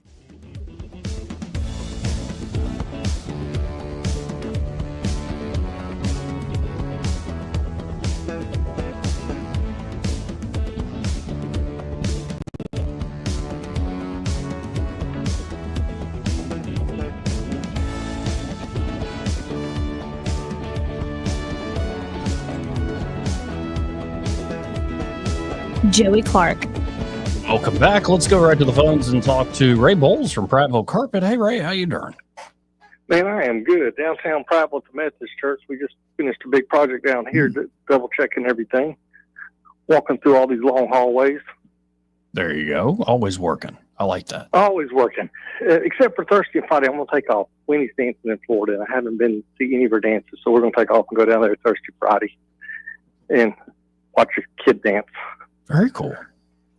I'm not a great grandpa. I'm not looking forward to this. Now, are you still looking for some before and after photos? We are. Call us, or if you will simply take a picture before and after, tag it on Facebook, tag us on Facebook. We'll give you a $50 gift card to Longhorn, and lunch is on us. There you go, folks. So get on. And, of course, you can always call them at 285-8117 also to get that free in-home measurement. And we have tons of buys right now. We still got the special $1.39 cash and carry going on. Carpet $1.39 a square foot. If you need flooring, you're not going to beat our price of service or installation. So call us today, 285-8117. And folks, don't forget when you call them at 285-8117 to tell them, hey, I heard Ray Bowles on the radio with that Joey Clark guy. Hey, have a good day, Joey. Appreciate it. Right. Text me with that thing you were saying. I will. Thanks, sir. Well, did we learn anything today? God, we love you. God, we love you. This was it was a kind of an emotional moment. A real moment. Yeah. It made him very, very approachable and real. And I like that. And maybe we'll learn today that the Iranians are just that weak. I was coming into today going, okay, we'll see what's going to happen here today. And you saw the early reports right before the show starts. You're like, okay, here comes the incoming barrage, and nothing even got to like you said, into their airspace. Nothing ever happens. Nothing ever happens. And the thing is this: what does that tell you? The supremacy of our equipment and of our situation, and then you couple that with the resolve to use it, and you expose the rest of the world. And I'm telling you right now, this is a different administration. This is different leadership in our military. And you FO, man, you're going to find out. And actually, JD Vance said that essentially on a Sunday talk show. Okay, I am rolling my eyes. They're Fox News is pushing the Iran crown prince again. Uh-oh. I don't know about that, y'all.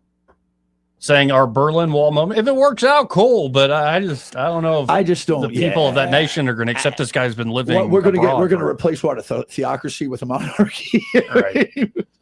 Yeah, no, and maybe it's sort of you make it ceremonial like the Brits, Sure. to where you have him there for some of that stability, but you let the actual parliament and stuff run. Exactly. And that's what's fascinating. If you actually had open elections in Iran, the way their system works is candidates are approved by the Guardian Council. That's right. So it's like this layer of theocracy on top of what is supposed to be a republic. It's a bureaucracy with a theocracy. Right. Whereas if you could just have anybody run for office, I'd bet you'd have a pretty quick change there. I think you would see a lot of coalition and blocks, like you see in a lot of these areas. But there's no doubt about it. They were a very westernized country at one time. So yeah, and I mean, even recent stuff. I think I told y'all last week that show, best food review show ever. Where you got access. If it's 10 hours of content, and there's one point where he's like, I'm a little nervous, me looking like me being here. Yeah. And they told him to avoid certain areas and certain people. Don't interact at all because they will kidnap you and hurt you. But when you go around, it's like, talk about a beautiful people and culture, the food, and why? Why does it have to be this way where you can't go visit that part of the world? And especially something that is so tied into like all of our history. Why is that? Why is it, Joey? Wahhabism and the Muslim Brotherhood ushered in a paradigm change for that part of the world, and its intent is to conquer the world. And I've wrote against it, and I mean it. They don't understand but the sword, and those poor people that live under that yoke. There's got to be something done. So now Pamela's in studio. Don't have a camera on her, but she's coming up with Greg in a second. But I saw in the comments you're telling him, keep talking that trash. Because he said something about Air Force again. I said they need so much help. I said those colonels in the Air Force need so much. Not you. You're no, squared away. You said something about wrench turners and giving people credit. Yeah. I was because listen, I was an infantry officer. My men were the most important people. I always recognize your people. It ain't you. It's your people that are getting it done. True, and I heard the colonel say that at the end. He did. Talking about the enlisted forces. Let me tell you about the colonel. He was the best crew. He was the best pilot team in many of the units he's at, because you know what? He had dinner with his people. They had family gatherings. He cared about his people, and that you win with people. Yeah, I think that's why Pete Hegseth is great in his position. He is. Amen. Well, just look at the recruiting man of numbers. the people. Yeah, you win with people, man. You win with people. And like, it's not just the Army and Marines. I think there are great numbers for the Air Force. Everybody's up, and they're meeting quotas now. Finally, it's been years. Okay, Trump is now saying Iran has officially responded to our obliteration of their nuclear facilities. Here, actually, let me just find this because they ran through it. Fun. So let's see here. What is the latest from Trump? Where's the Trump? Here it is. Iran has officially responded to our obliteration of their nuclear facilities with a very weak response, which we expected, and have very effectively countered. There have been 14 missiles fired, 13 were knocked down, and one was, quote unquote, set free because it was headed in a non-threatening direction.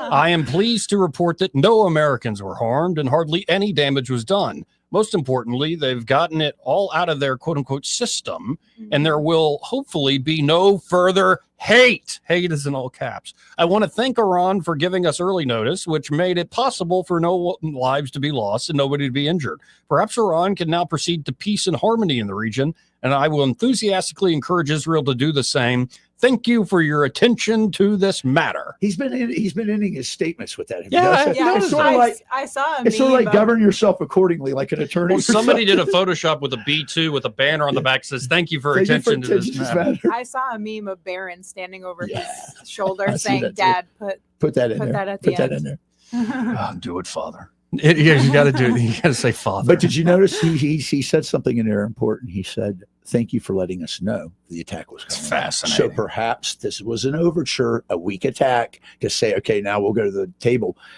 I don't know, though. It's got to be, because the concept of them doing that is funny to me if they meant anything by it. Well, maybe they knew that they weren't going to get through, so they wanted to have a, quote, excuse why their stuff was going to fail in the air. I'm just saying. Well, The Ayatollah's putting out hate right now still on Twitter. I monitor his account. He's still talking trash. So. Well, tune in tomorrow to find out the next latest breaking episode of Year of America 2025. Tomorrow we'll have a pillow fight. Come join us. Sorry. Hey, you can hurt somebody with a pillow fight if you know what you're doing. If you get one of them hard ones, you can especially if you smother them long enough. Get the gel. Yeah. Time to go to sleep, Grandma. Time to go to sleep. Some people pay for that. Anyway, let's get out of here before I say more things. Happy hour with Greg Buto and Pamela. They're next. Broadcasting from the Riverside Chevrolet Master Control Center, this is WACV Cusana, News Talk 93.1 FM. When it's Chevy, it's Riverside. This is an SRN News